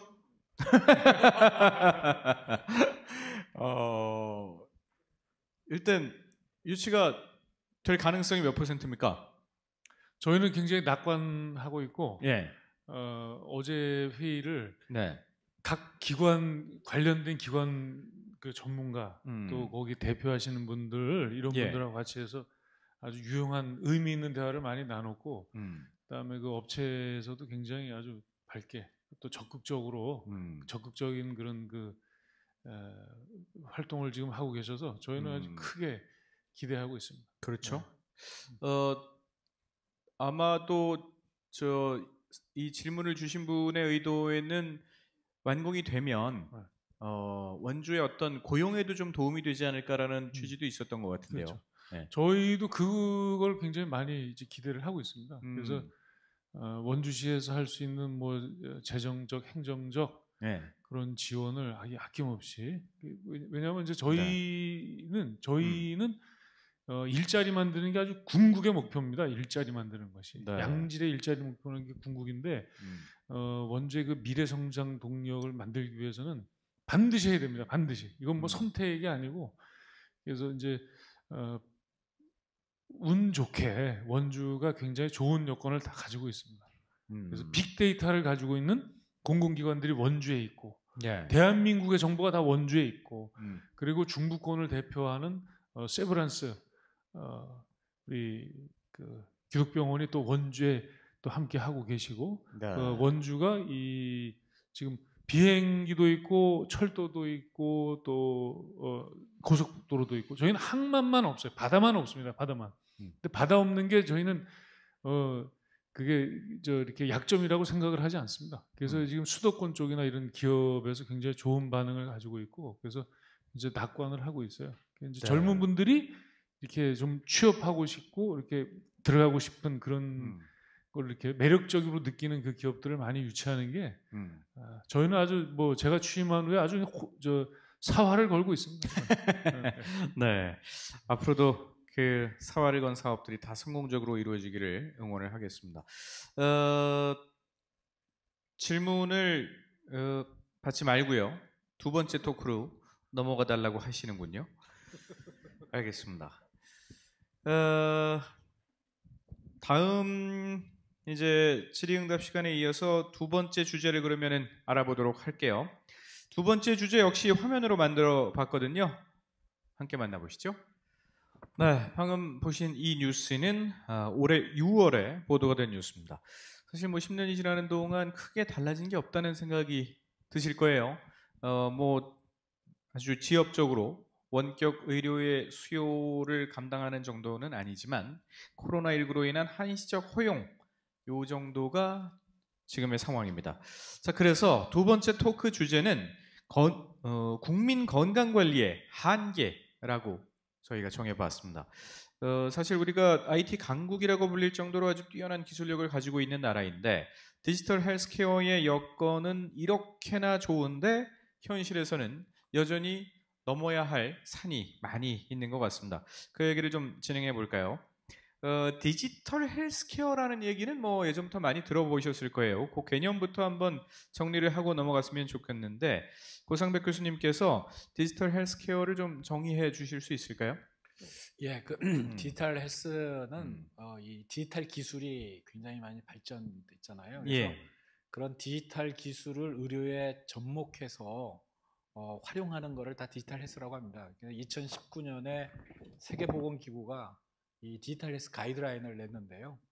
이런 디지털 기술과 관련된 모든 것, 모바일 기반, ICT 기반, 인공지능, 뭐 예를 유전체 기반한 여러 모든 그런 디지털 기술들을 의료에 접목해서 활용하는 모든 분야라고 아주 폭넓게 네. 정의를 했습니다. 모든 분야를 다 통틀어 넣을 수 있는 그런 개념인데, 그렇기 때문에 정보통신 분야에서도 예전부터 굉장히 관심을 갖지 않았을까 싶은 생각이 들어요. 헬스케어 분야를 얼마나 일찍부터 주목하고 있었는지, 그리고 어려움은 없었는지 하는 부분도 궁금합니다. 네, 제가 학교 다닐 때 이미 이헬스케어, 유헬스케어라는 이름으로 사업이 시작되고 있었습니다. 그때가 2000년 초반이라고 보시면 되는데요. 그때도 이미 말씀하신 것처럼 홈, 그러니까 집에서, 그리고 환경 내에서 뭐 수집되는 데이터들을 가지고 어떤 사용자 혹은 환자들의 건강을 관리하겠다라는 시스템을 구축하는 게 당시에도 목표였습니다. E는 당연히 뭐 일렉트로닉일 거고요. 당시에 U라는 개념이 있었는데요. 유비쿼터스라는 단어를 그때 굉장히 확산시키는 계기가 됐던 게 헬스케어 분야였습니다. 어디 있든, 당신이 어디 있든 어떤 거라도 다 데이터를 모아서, 그러니까 라이프로그라고 지금 이야기하는 그런 것들을 모아서 헬스케어에 접목시키겠다는 그런 사업이 계속 진행이 되고 있었습니다. 그러니까 뭐 디지털 헬스라는 개념이 구체화되기 훨씬 이전부터 그 디지털 헬스케어라는 그런 형태가 존재했었다고 말씀드릴 수 있겠습니다. 예. 가장 아마 원론적인 질문일 수 있는데, 이게 디지털 헬스케어가 가능하려면 디지털이 정확해야 되잖아요. 모든 정보를 만나지 않고도 정확하게 전달받을 수 있고, 또 진료도 화상을 통해서 진료를 하지만 뭐 눈에 보이는 육안으로 할 수 있는 진료 외에 기술의 힘을 빌려야 하는 것들이 분명히 있단 말이죠. 그런 기능들을 전자회사에서 채워주고 있다고 이해를 해야 될 텐데, 그런 부분이 그렇다면 신뢰할 만하냐, 믿을 만한 정보이냐 이게 라고 안 물어볼 수 없거든요. 아까 계속 이제 우리가 웨어러블 전자기기를 계속 얘기를 했으니까, 손목에 차고 있는 이 스마트워치가 측정해주는 우리의 심박수, 또 우리의 활동량, 우리의 수면 습관, 이런 것들, 이거 진짜 믿어도 되는 것인지에 대한 얘기도 해봐야 될 것 같아요. 네, 이 질문은 굉장히 어려운 질문인데요. 네. 왜 어렵냐면 의료기기만큼 정확하냐라고 물어보시면 예. 그 정도는 아니다라고 당연히 일단 답변을 드려야 되고요. 네. 아까 말씀드렸던 심박수의 정말 정확한 기계는 심전도를 측정해서 계속 모니터링하는 게 가장 정확한 건데, 예. 저희가 쓰는 방식은 광학 방식입니다. 그러니까 뭐 카메라로 어떤 사람의 움직임을 측정한다고 가정을 했을 때 예. 많이 흔들리면 그 사람이 안 보일 거고요. 좀 덜 흔들리면 그 사람을 구분할 수 있을 겁니다. 네. 마찬가지로 저희도 광학 방식이기 때문에 엄청나게 많이 흔들린다든지 아니면 좀 느슨하게 착용을 해서 측정 부위가 계속 흔들리는 형태로 운영이 된다면 정확하지 않을 거고요. 저희가 착용 가이드 드리는 대로, 저희가 착용 가이드를 매뉴얼에 다 이렇게 적어놨는데, 가이드 하는 대로 측정을 한다면은 굉장히 정확하다라고 말씀드릴 수 있겠습니다. 네. 충분히 지금 기술은 발달하고 있고, 지금은 뭐 사실 제가 우리가 일상적으로 차고 있는 스마트워치의 기능에 대한 질문을 드렸기 때문에 의료기기보다는 정확하다고 얘기할 수 없다라고 답변을 하셨지만, 이게 원격 진료의 문제로 넘어갔을 때는 충분히 그 신뢰할 만한 기계를 갖다 두고 또 진료를 할 수 있단 말이죠. 그렇다면 우리는 아직까지는 지금 이게 합법화되지 않았습니다. 그런데 해외 시장은 어떤지 궁금해요. 그 이번 주 초에 그 언론을 통해서 저희가 공개된 아마존 클리닉이라는 이제 서비스가 있습니다. 예. 그래서 아마존 클리닉이라고 하는 서비스는 그 여드름, 뭐 탈모, 편두통 이런 한 20개 정도의 흔하면서도 가벼운 질환을 실제 이제 그 플랫폼을, 그 가상 진료 플랫폼을 통해서 환자가 본인의 정보를 입력을 하고 그리고 그 정보를 통해서 매칭할 수 있는 임상의를 연결해주는 그런 플랫폼 서비스입니다. 그래서 지금 아까 이제 그 영상에서도 보셨듯이 원격 진료를 아직까지는 우리 한국에서는 실시간으로 화면을 통해서 이제 진료를 보는 걸로 일단은 그렇게 생각을 하고 계시는데요. 이 아마존 클리닉의 서비스는 실시간이 필요 없고 예. 실질적으로 본인이 데이터만, 그러니까 환자 개인의 데이터만 정확하게 입력을 한다는 전제하에 가볍고 흔한 이런 질환을 데이터 드리븐이라고 아까 이제 그 교수님 말씀하신 대로 데이터 드리븐으로 해서 이제 의료 그 처방이라든가 이제 약 처방이라든가 이제 간단한 의료 서비스를 제공받을 수 있는 그런 원격 진료 서비스입니다. 그러니까 화상 원격 진료보다 조금 더 한 발짝 나간 그런 원격 진료의 서비스 형태라고 말씀드릴 수 있습니다. 아까 이제 사례를 든 게 탈모나 편두통 정도를 말씀해 주셨는데, 여드름 뭐 이런, 네네. 그렇다면 어떤 기술들이 구체적으로 적용이 되는지도 좀 얘기를 해주실 수 있나요?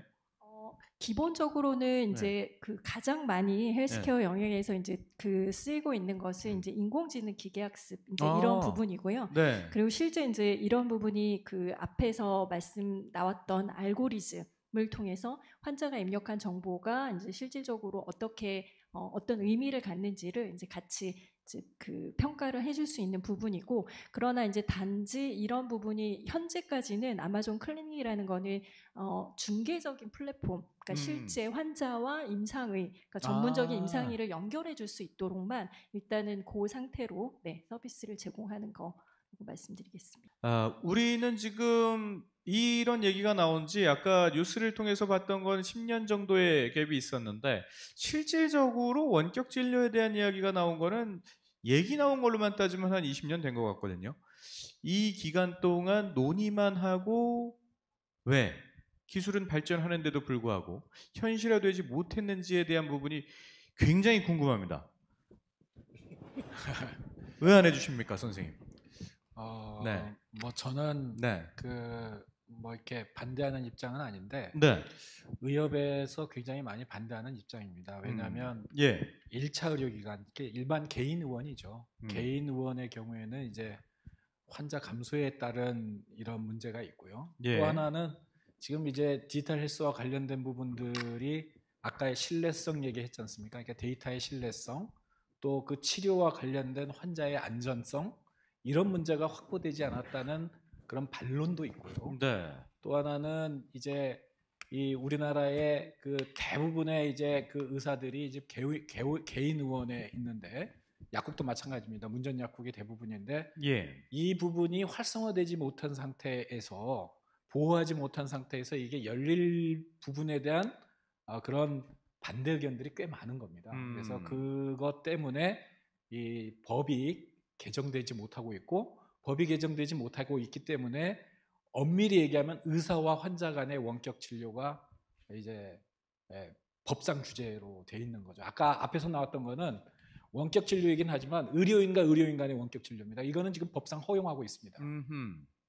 의료인과 의료인 간에 지금 가능하다는 얘기는 기술적으로는 가능하기 때문에 이루어지고 있다고 보여지는데, 환자를 비대면으로 진료하는 부분이 아직 허용되지 않고 있는 이유 중에는 지금 두 가지를 말씀해 주셨는데, 하나는 어떤 장비의 신뢰도에 의한 환자의 안전이 첫 번째일 것이고, 두 번째 부분이 이제 뭐 약국도 함께 이야기를 해주셨지만 결국은 시장에 불러올 어떤 혼란에 대한 우려였던 것 같아요. 결국은 이제 취지만 공감을 한다면 결론적으로는 우리가 숙제를 풀어가듯이 어려운 문제는 함께 해결을 하기 위해 좀 노력을 했으면 좋겠다는 생각이 좀 개인적으로는 들거든요. 그래서 지금 사실은 비대면 진료와 관련된 법안이 이미 국회에 제출이 돼 있는 상태입니다.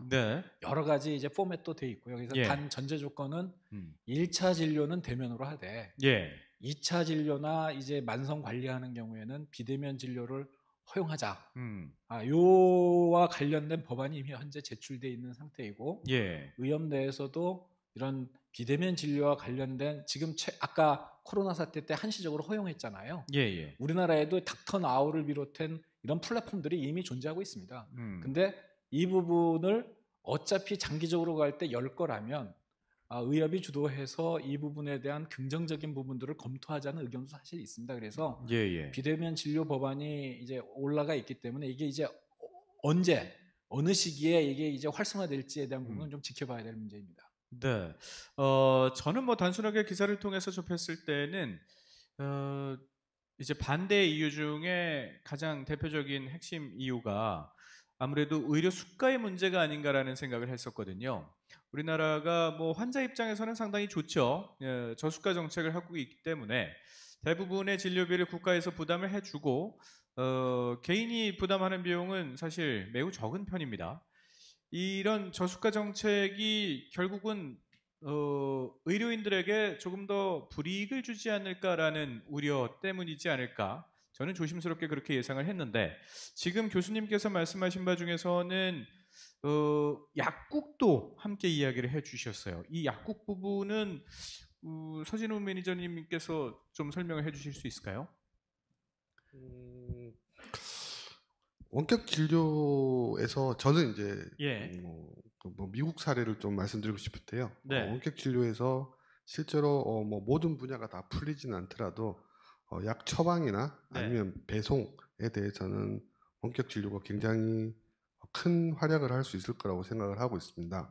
예를 들면 아까 영상에서 나오셨지만 뭐 본태성 고혈압을 가지신다든지 아니면은 꾸준히 똑같은 약을 계속 처방받아서 사용하셔야 되는 분 같은 경우에는 사실 꼭 병원에 가지 않더라도 병원 의사 선생님과의 상담만을 통해서, 원격 상담이죠.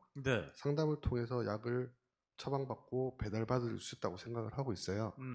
근데 그러니까 원격 진료를 뭐 전체적인 원격 진료를 다 받는 게 아니라 일부 부분에서 특별히 활약을 많이 할 수 있는 그런 부분들부터 풀릴 수 있으면 좋겠는데, 그게 약 처방과 배송이 아닌가 하고 생각을 하고 있는 거죠. 그러니까 이제 문전 약국이라고 표현을 해주셨는데, 대부분의 이런 영세 약국들 입장에서는 이런 법안이 통과가 되고 본격적으로 상업화가 되고 나면 결국은 어떤 대기업 위주로 이런 약의 공급이라든지 유통도 다 흡수되지 않을까라는 우려가 있는 거죠.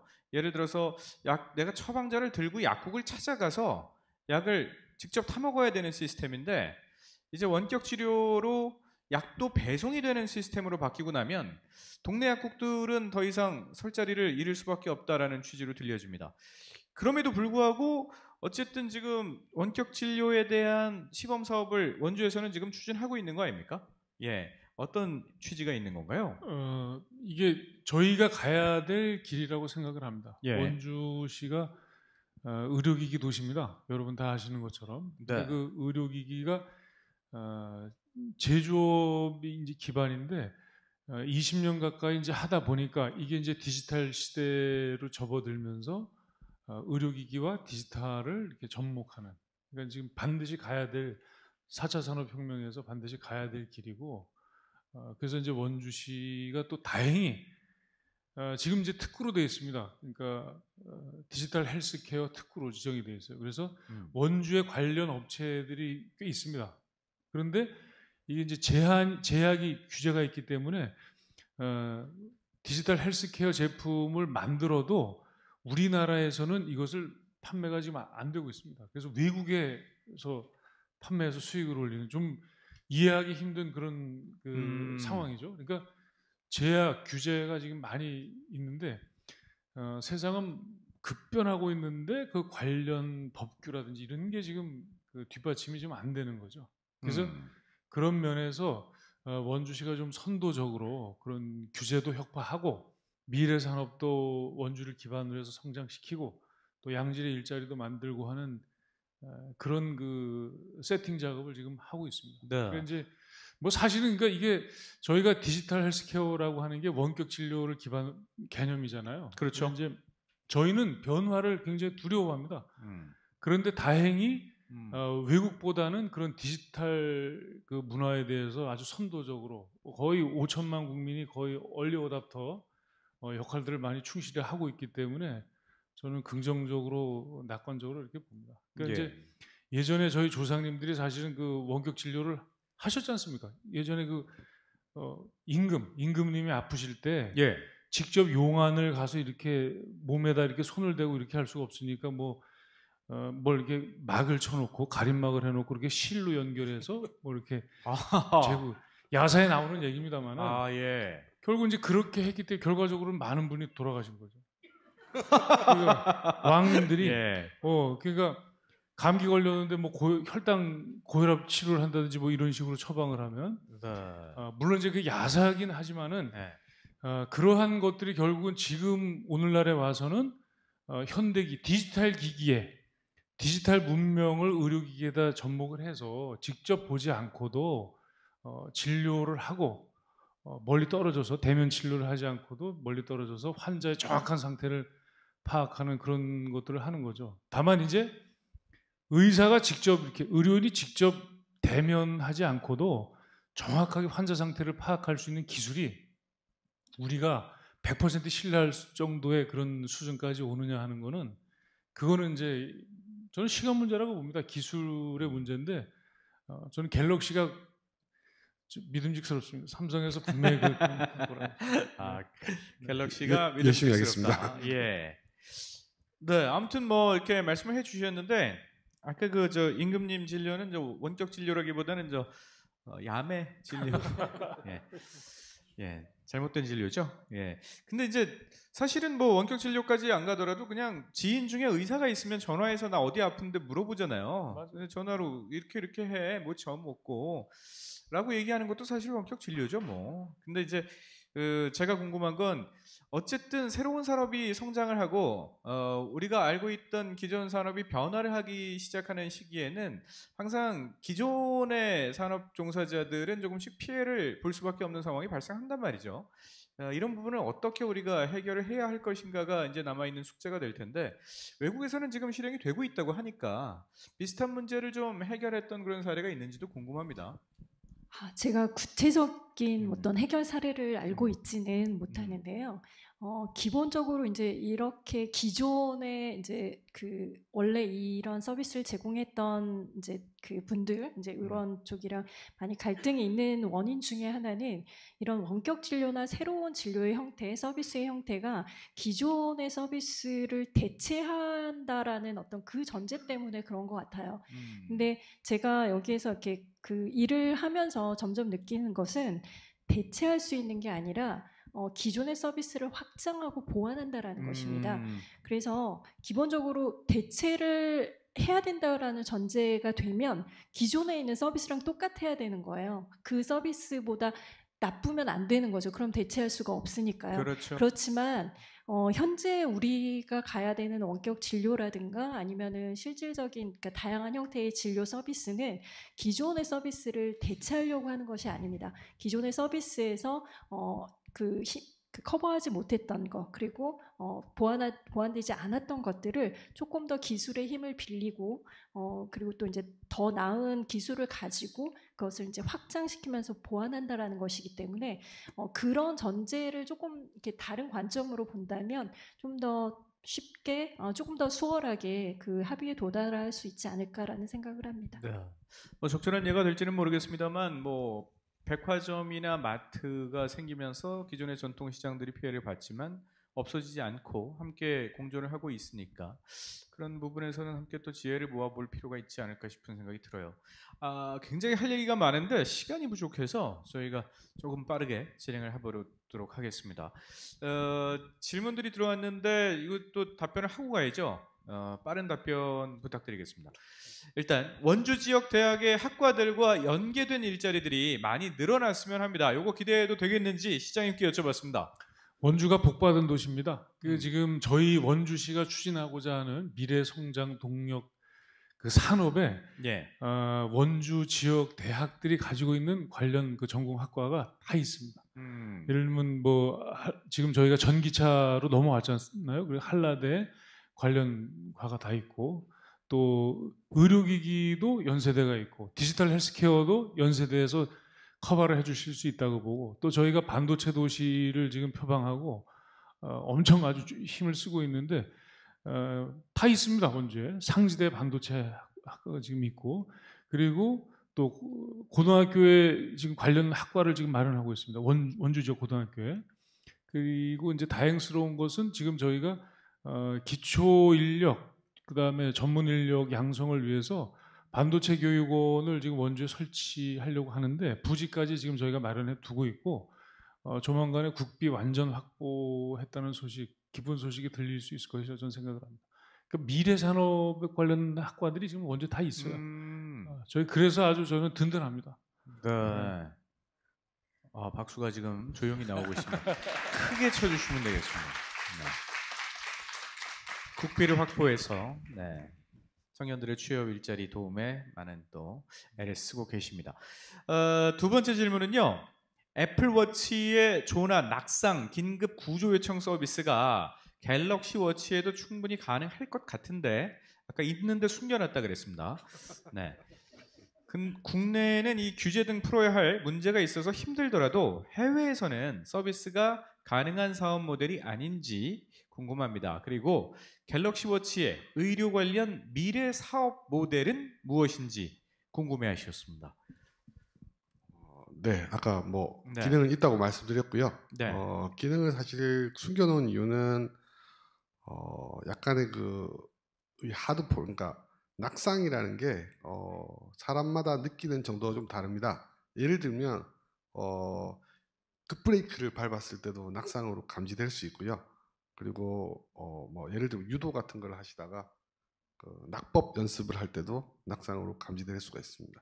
그래서 특정 사용자, 꼭 사용하고 싶은 사용자분이 활용할 수 있도록 옵션을 넣어놓긴 했는데 이게 숨겨놨다라고 표현을 하는 게 맞는지 모르겠습니다. 네. 그래서 충분히 지금도 유사한 서비스가 가능합니다. 그리고 두 번째 아까 갤럭시 워치가 그리는 의료 산업, 의료 지원, 의료 산업의 미래가 어떤 건지를 물어보셨는데요. 저희는 아까 박선주 매니저님 말씀하신 것처럼 대체를 하고자 하는 게 아니고요. 그 간극을 줄여드리려고 하고 있습니다.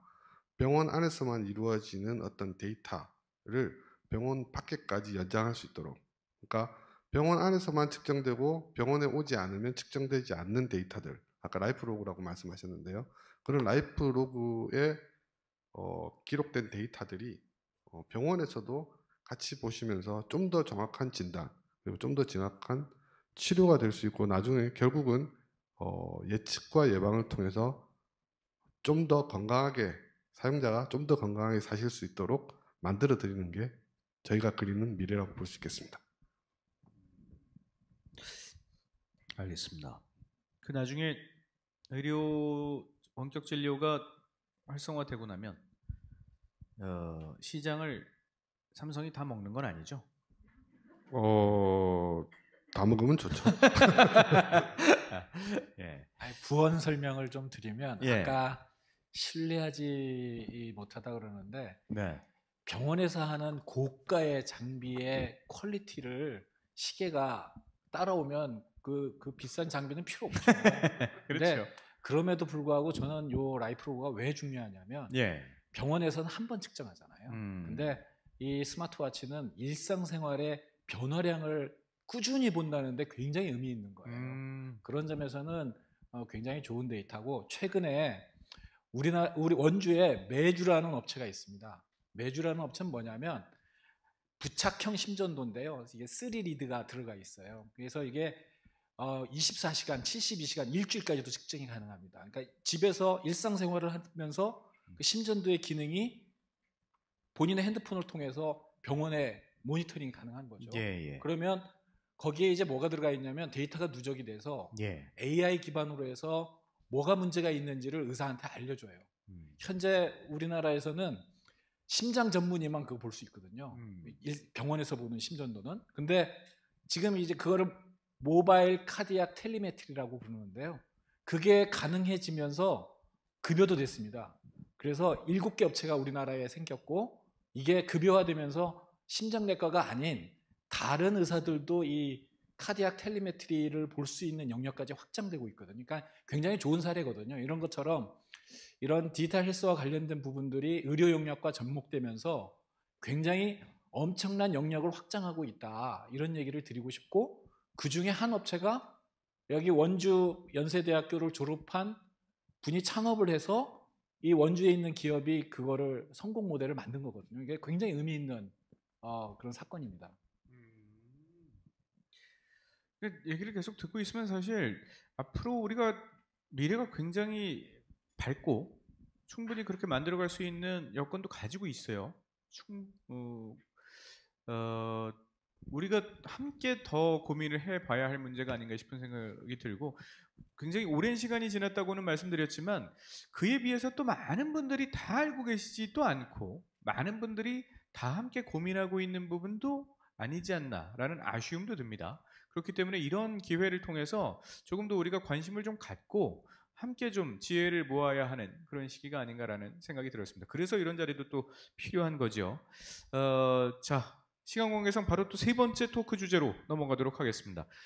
역시 화면 준비했거든요. 보시죠. 네, 남주현 기자였습니다. 예. 제 동기예요. 막 자랑해. 예. 아무튼 이 현대 사회의 아픈 그늘이죠. 우리가 늘 고민해야 되는 부분이고요. 이게 근데 문제는 예전에는 사회적 격차가 커지면서 고독사라는 게 노년층만의 문제였었는데 지금은 젊은 층도 해당이 됩니다.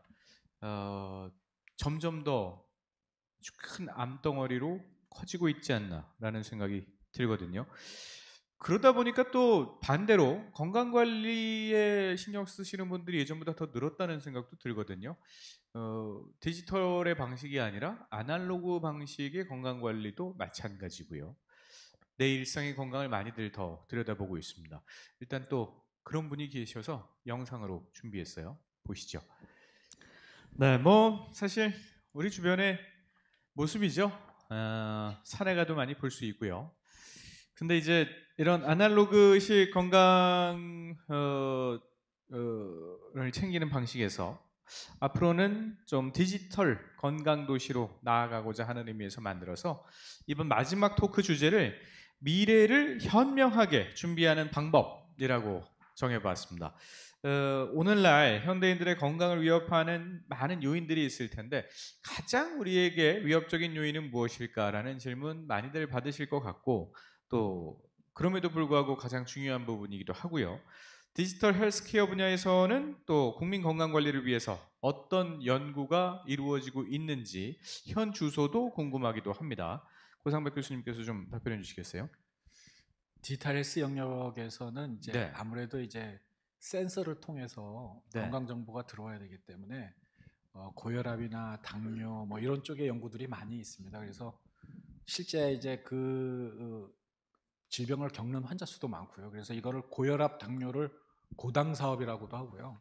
또 만성질환 관리하는 망간 사업이라고 하는 거를 이제 건강증진개발원이나 이런 데서 많이 합니다. 그래서 디지털 헬스들도 아마 그런 쪽의 영역을 많이 하고 있고요. 저는 이제 그보다도 더 시급한 거는 노인 질환에 대한 관리를 디지털 헬스로 좀 해야 된다고 생각합니다. 앞으로 이제 58년생서부터 75년생까지가 1,500만 명이 넘거든요. 그분들이 10년 안에 노인으로 이제 편입이 됩니다. 그렇게 되면 시설 중심, 그러니까 병원이나 요양원이나 이런 요양시설, 시설 중심으로 이분들에 대한 건강관리를 할래야 할 수가 없습니다.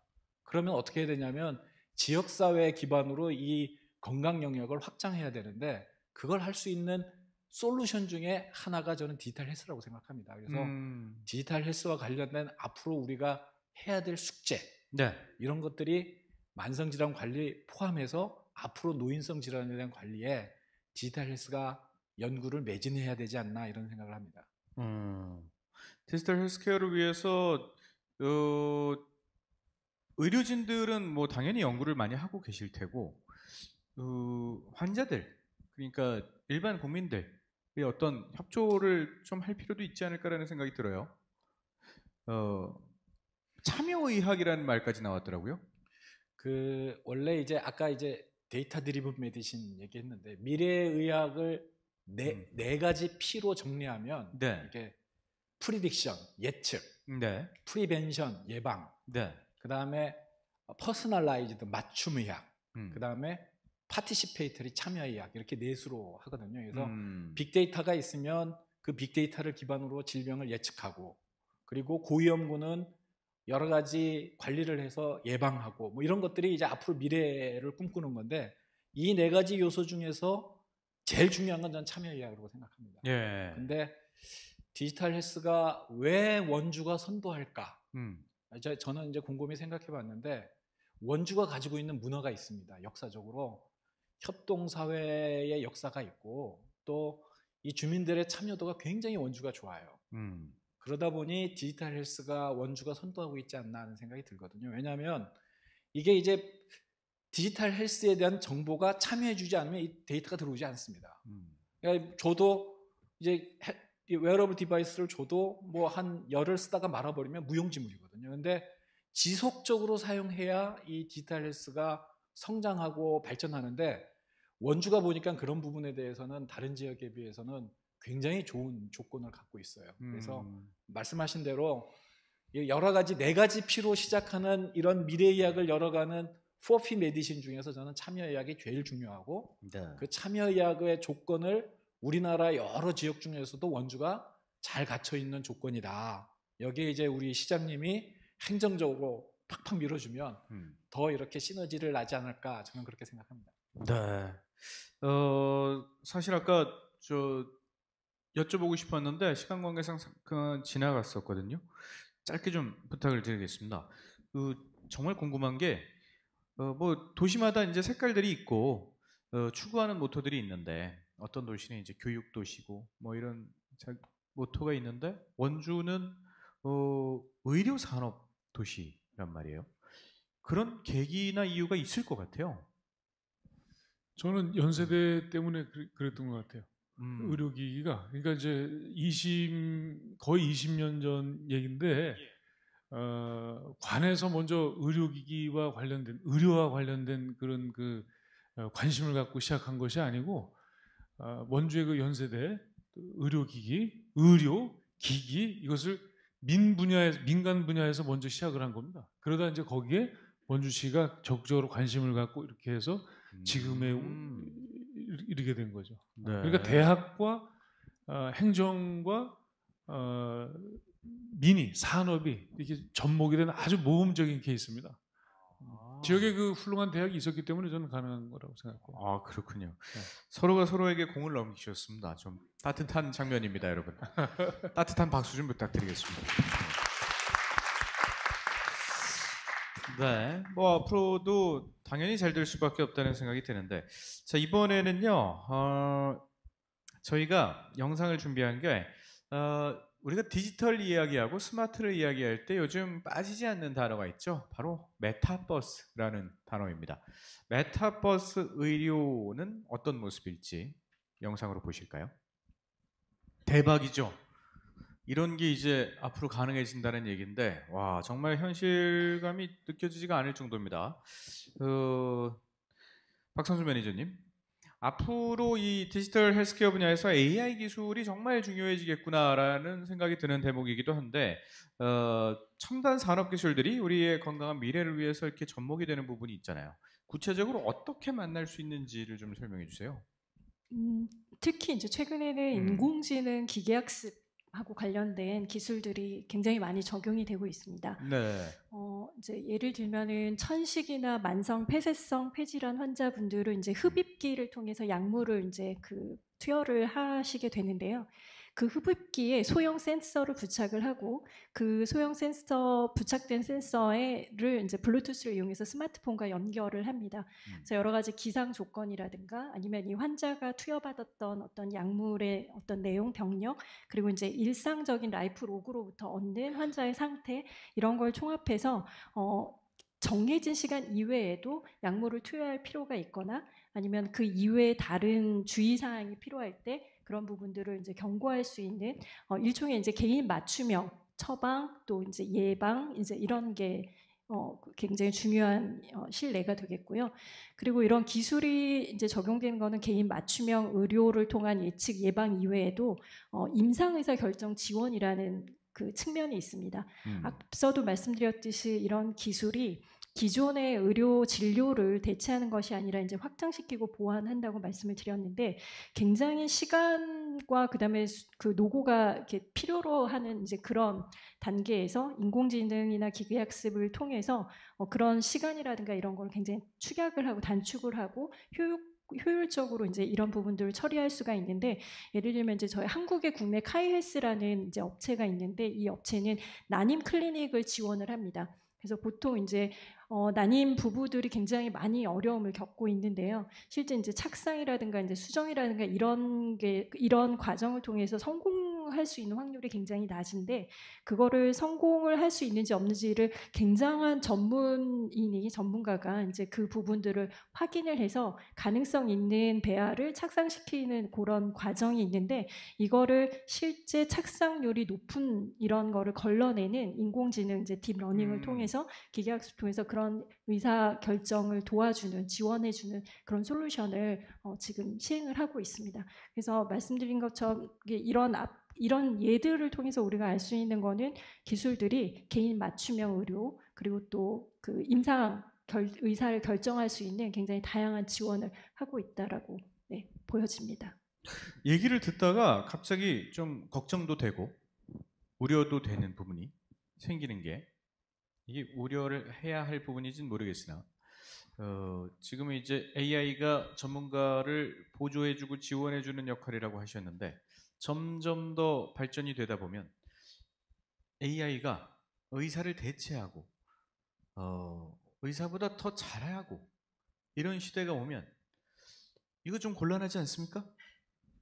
뭐 꼭 그렇지는 않고요. 네. 영역이 아마 조금 달라질 겁니다. 지금 요즘 이제 영어 약자로 이제 CDSS라고 그러는데, 이제 Clinical Decision Support System이라고 그러는데, 아마 그런 영역으로 가지 않을까 싶습니다. 그리고 그러니까 이제 그 AI 기술이 환자를 빨리 진단하고 치료하고 이런데 이제 의사를 서포트 해주는 그런데 이제 크게 기여할 것이고요. 아무래도 이제 치료하는 데 있어서는 사람과 사람의 컨택이 매우 중요하거든요. 이런 큐어나 케어 영역에서는 사람을 배제한 채 기술만으로 하기에는 한계가 있습니다. 그래서 일정 영역이 나눠지지 않을까, 저는 그렇게 생각합니다. 네. 지금 현재로는 아직 상용화되지 않고 있지만 앞으로는 이 디지털 헬스케어가 활성화될 것이다 라고 믿기 때문에 이 개발에 더 적극적으로 협력을 하시는 거겠죠? 네네. 네. 또 한 가지 궁금한 건 이제 굳이 나누자면 젊은 사람들과 노년층들의 정보들의 차이도 생길 수밖에 없을 것 같아요. 그냥 상식적으로 생각해 봤을 때는 이런 스마트 기기를 더 많이 활용하는 건 아무래도 젊은 세대들이기 때문에 이런 라이프 로그라고 하죠. 일상생활 속에서의 기록들이 젊은 세대들은 많이 축적이 되고 데이터화 되겠지만 노년층들은 이 부분이 좀 부족하지 않을까라는 우려도 생기거든요. 어떤가요? 아무래도 이제 그 스마트 기기를 활용하는 데에는 젊은 친구들이 훨씬 잘 사용하는 건 뭐 당연한 얘기지고. 근데 의료 영역에서는 사실은 제일 필요로 하는 인구가 사실은 노인 인구죠. 아무래도 질병에 많이 걸리기 때문에요. 그래서 저희가 원주에는 이제 원주 평창 지역에 있는 노인들 한 6,000명을 지금 20년째 추적하는 코호트 연구가 있는데, 어르신들한테 이 디지털 의료기기를 드리면 잘 사용하십니다. 그래요? 그리고 사용하지 못하는 분은 주변에 계신 분들이 좀 도움을 주시면 전혀 사용하는데 무리가 없고, 또 하나는 본인이 질병이 있기 때문에 이 질병과 관련돼서 이 스마트 의료기기가 도움이 된다는 부분에 동기부여가 되기 때문에 어떻게든 사용하시더라고요. 그래서 원주의 경우에는 그 노인분들에 대한 데이터가 누적이 되어 있습니다. 뭐 의료기기 테크노밸리, 매드비즈 플랫폼을 통해서 실증도 했고요. 또 최근에는 이제 진료 지원 플랫폼도 보면 대부분 사용하시는 그룹들이 이제 노인이시거든요. 그래서 주변에서 조금만 도와주시면 무리 없이 활용이 가능하다, 이런 생각이 듭니다. 네. 얘기를 듣다 보면 협업 체제가 굉장히 견고하게 잘 이루어지고 있다는 생각도 듭니다. 말씀 주셨듯이 이제 원주시에서의 어떤 협조를 통해서 의료기관이 더 많은 정보를 축적을 하게 되고, 그렇게 축적된 정보들을 또 정보통신기술사에 제공을 해서 또 더 나은 기술을 개발하시게 되는 그런 구조가 이루어지지 않았나 싶은 생각이 들거든요. 그런 의미에서 앞으로 이제 계속해서 미래지향적인 그 헬스케어 기술들을 개발을 하실 텐데 지금 현재가 예를 들어 진단을 하는 정도의 단계라면 앞으로는 좀 예방을 할 수 있는 그런 단계로 가야 하지 않을까라는 생각도 들거든요. 그를 위해서 어떤 구체적인 노력을 하고 계시는지요? 네, 예방은 그러니까 저희가 지금까지 해왔던 건 진단을 얼마나 더 정확하게 해서 예. 이 정보를 어떻게 잘 기록을 해놓을 것인가에 집중을 했었습니다. 그런데 이제부터는 예방의 혹은 예측의 영역으로 넘어가려면 삼성전자가 만들어내는 데이터를 여기 계신 뭐 미래의 의공학자들 혹은 미래의 데이터 사이언티스트들께서 어떻게 조합하고 어떻게 관리해서 어떤 결과를 낼 것인가, 이런 예방, 이런 예측을 할 수 있는 솔루션이 될 것인가를 만들어 주시는 게 중요합니다. 삼성전자는 그 데이터를 제공하는 그 레고 블록들을 만들어서 성을 쌓을 수 있도록 하나하나의 블럭을 만들어드리는 역할을 하게 될 겁니다. 네. 예방은 아직 안 하고 계시는군요. 네. 가야 될 방향이긴 하지만 단순히 삼성전자가 네. 그 예방 혹은 예측 솔루션을 다 만들어내기에는 너무나 더 뒷단이 훨씬 더 많이 있을 것 같아서 저희도 노력하겠지만 뭐 여기 계시는 분들도 다 같이 노력해 주시면 좋겠습니다. 그렇죠. 아까 저 아마존의 예를 들어주셨는데 국내 시장은 아니지만 해외 시장에서는 이미 어느 정도 활용이 되고 있는 상황이니까 그런 실증적인 사례들이라든지 어떤 노하우 이런 것들도 좀 공유가 될 수 있지 않을까라는 기대도 하게 돼요.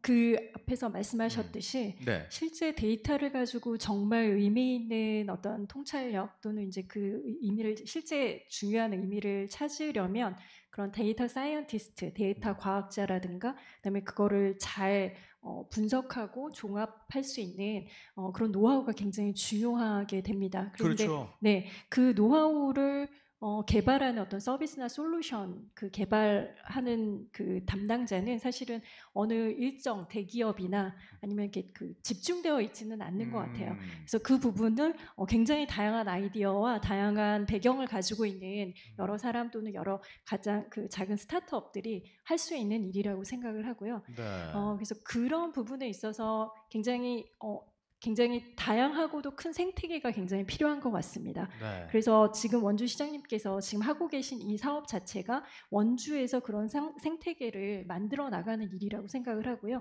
여기에 다양한 분들이 같이 참여할 수 있는 그런 시작점이 되지 않을까 싶습니다. 네. 그 글로벌 생태계를 아마존이 만들고 있고요. 그렇습니다. 네, 참고로 이제 홍보를 하자면 저희 AWS가 가장 사실은 그 클라우드 사업에 있어서는 이제 첫 번째로 글로벌리 처음 시작했던 이제 그 리더이기도 하고요. 네. 그리고 그러다 보니까 글로벌 생태계에 있어서는 정말 굉장히 다양하고 굉장히 그 광범위한 그런 파트너 또는 이제 다양한 이렇게 독립적인 어떤 솔루션 업체들 이런 네트워크가 굉장히 탄탄하고 그리고 잘 구축이 되어 있어서 그런 생태계가 잘 이루어져 있다고 말씀드리고 싶습니다. 네. 마지막으로 이제 시장님께 여쭙고 싶습니다. 오늘 모인 목적이기도 하고요. 우리가 결국 나아가야 할 방향이기도 합니다. 원주시가 이제 나아갈 미래라는 게 첨단 의료기기 산업 도시란 말이죠. 그리고 디지털 케어, 헬스케어 도시라는 단계를 거쳐서 최종적으로 우리 이 토크쇼의 제목이기도 한데요. 더 건강한 도시가 되어 가리라 믿는데 앞으로 그렇게 되기 위해서 원주시의 청사진이 있다면 말씀 좀 해주시죠. 원주시가 지금 표방하는 그 여러 사업들, 경제 관련한 여러 사업들을 이렇게 보면 대한민국에 좋다는 거는 지금 원주에다 다 지금 모아놓으려고 하고 있습니다. 우리나라 최고의 기업 삼성전자 반도체 공장 그걸 원주로 이제 유치하겠다. 또 디지털 헬스케어도 하겠다. 또 뭐 있습니까? 하도 많아가지고 제가 또 뭐 있죠? 크라우드 센터 만들겠다. 그 다음에 미래형 운송, 그 드론 있죠? 드론. 또 전기차와 관련된 자동차 부품과 관련된 산업을 또 유치하겠다고 하는. 그러니까 지금 4차 산업혁명과 관련된 미래 성장 동력 경제 분야를 지금 원주에 다 이렇게 가져오려고 하는 건데, 결국 이제 이것이 저희가 뭐 욕심이 많아서 그런 게 아니고 이건 선택의 문제가 아닙니다. 반드시 그렇게 해야 됩니다. 제가 이제 다니면서 한 분만 계속 박수를 박수를 같이 치어주시지요. 예, 고맙습니다. 왜냐하면 네. 제가 좀 길게 얘기해도 돼요? 시간이 또 뭐가 될 것 같아요? 사실은 좀 오버가 됐고요 이미. 예. 네. 그래도 하실 말씀이 있으면 하시죠. 컴팩트하게 제가 예. 말씀을 드리겠습니다. 그러니까 예. 이 원주에서는 네. 추천할 만한 직업이 공무원, 또 농협 직원, 신한은행 직원 이 정도밖에 없습니다. 그러니까 우리 젊은 분들한테, 후배 세대들에게 그분들한테 양질의 일자리를 제공하기 위해서는 네. 기업 유치를 해야 되고, 그 기업 유치를 하는 데 있어서 이 미래 성장 동력과 관련된 그런 분야에 있는 기업들을 유치해야 됩니다. 그래서 그냥 뭐 강원도 최고 도시가 아니고 중부권의 최고 도시 이런 개념이 아니라 대한민국 최고의 도시를 만들어야 되는 겁니다. 그래야 그거는 뭐 원주시 또 원주시장의 선택 사항이 아니고 그건 이제 필수입니다. 그래서 제가 이번에 취임한 후에 그쪽으로 지금 원주시의 그 모든 역량을 지금 집중하고 있고, 지금 오늘 주제와 관련해서는 건강도시를 저희가 표방하는데, 단순히 제 공약처럼 체육도시를 구축하겠다고 하는 게 있는데, 체육도시는 뭐냐면 전용 경기장 많이 만들고 실내 또 경기장을 만들어서 운동할 수 있는 여건을 충분히 갖춰드리겠다. 그리고 전국대회도 유치해서 경제적인 효과도 노리겠다고 하는 건데, 그거는 그냥 오프라인에서 그렇게 운동하는 거죠. 오프라인에서 피지컬적으로. 그런데 거기에 디지털을 접목한 것이 바로 이제 이 디지털 헬스케어라든지 이런 분야죠. 그래서 모든 것들을 다 건강으로 연결할 수 있는 그런 그 모든 수단과 방법을 다 동원해서 건강도시를 만드는데, 거기에 저희 원주시가 할 수 있는 예산을 들여서 세금을 걷어서 그 세금 가지고 예산으로 체육관을 짓고 운동장을 만들고 하는 건 저희 원주시 혼자 시장의 의지만 가지고는 할 수가 있습니다. 예산 투입하면 되니까 거둔 세금 가지고 돈을 쓰면 되는데, 저희가 못하는 건 뭐냐면 디지털 건강도시를 만드는 건 시장 의지만 가지고는 안 됩니다.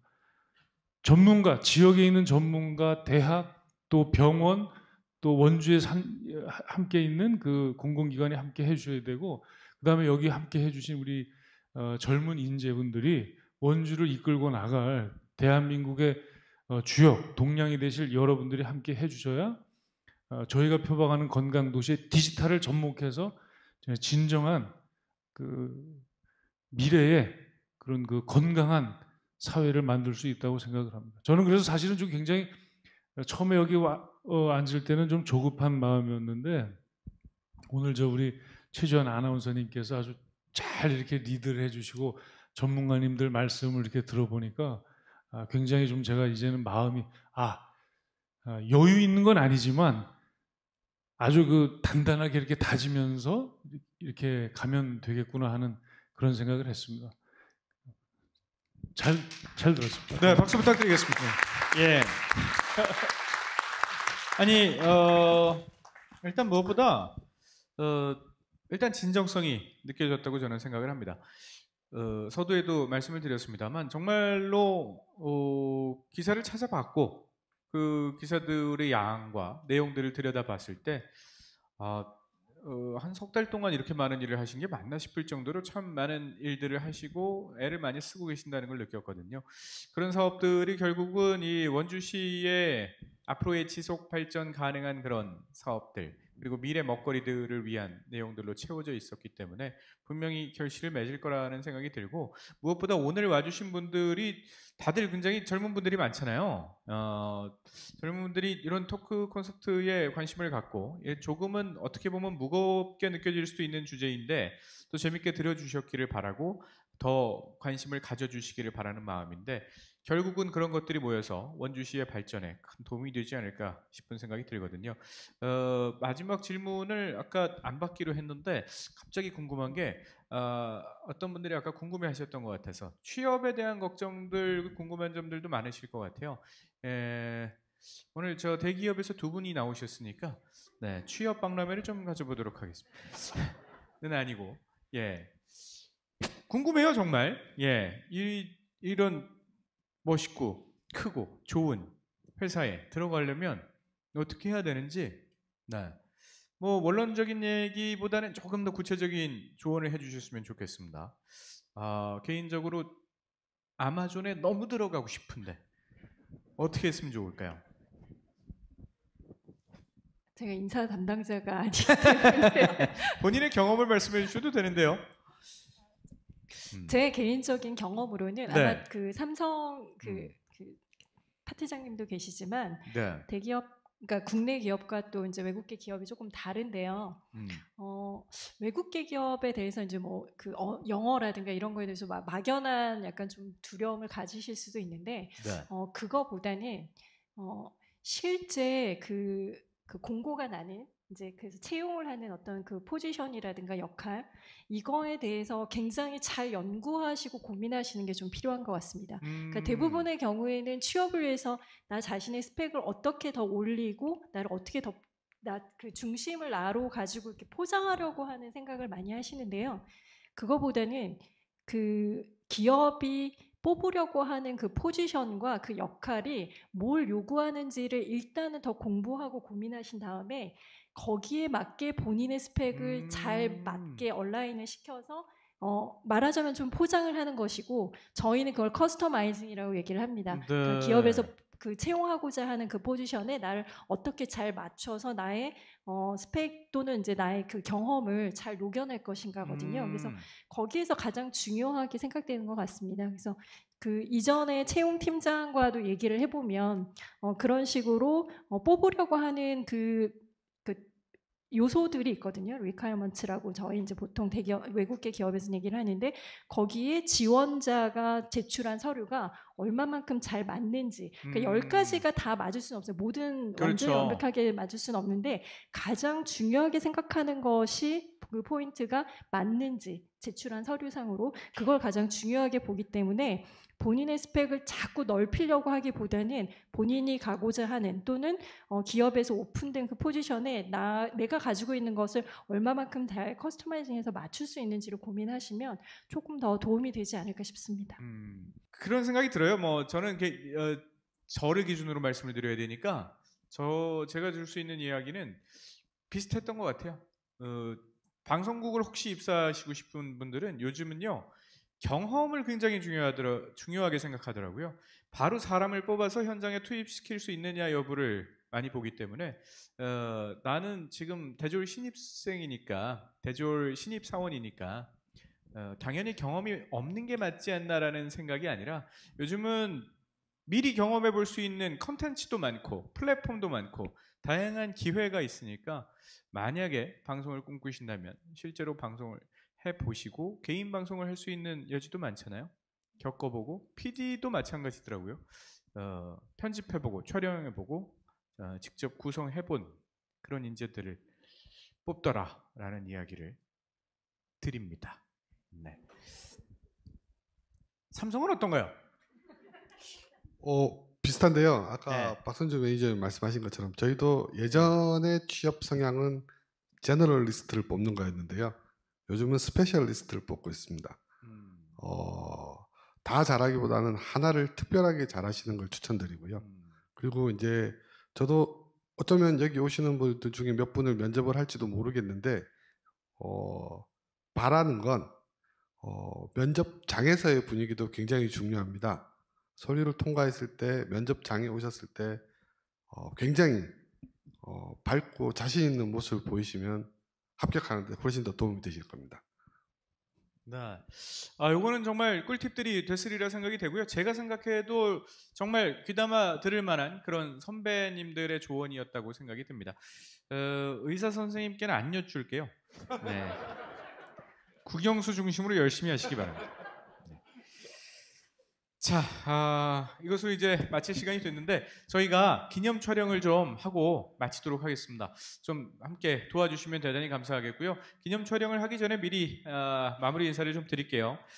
디지털 건강도시 원주를 말하다 더 건강한 원주 토크쇼 오늘 마무리 짓도록 하겠고, 앞으로 여러분 이제 방송을 통해서도 뵐 테고 이렇게 현장에서 만나볼 수 있는 기회가 더 많아지기를 바라는 마음이고요. 원주를 자랑하는, 또 원주를 대표하는 자랑스러운 인물들이 되시기를 진심으로 기원하고 응원하겠습니다. 함께해 주셔서 대단히 고맙습니다.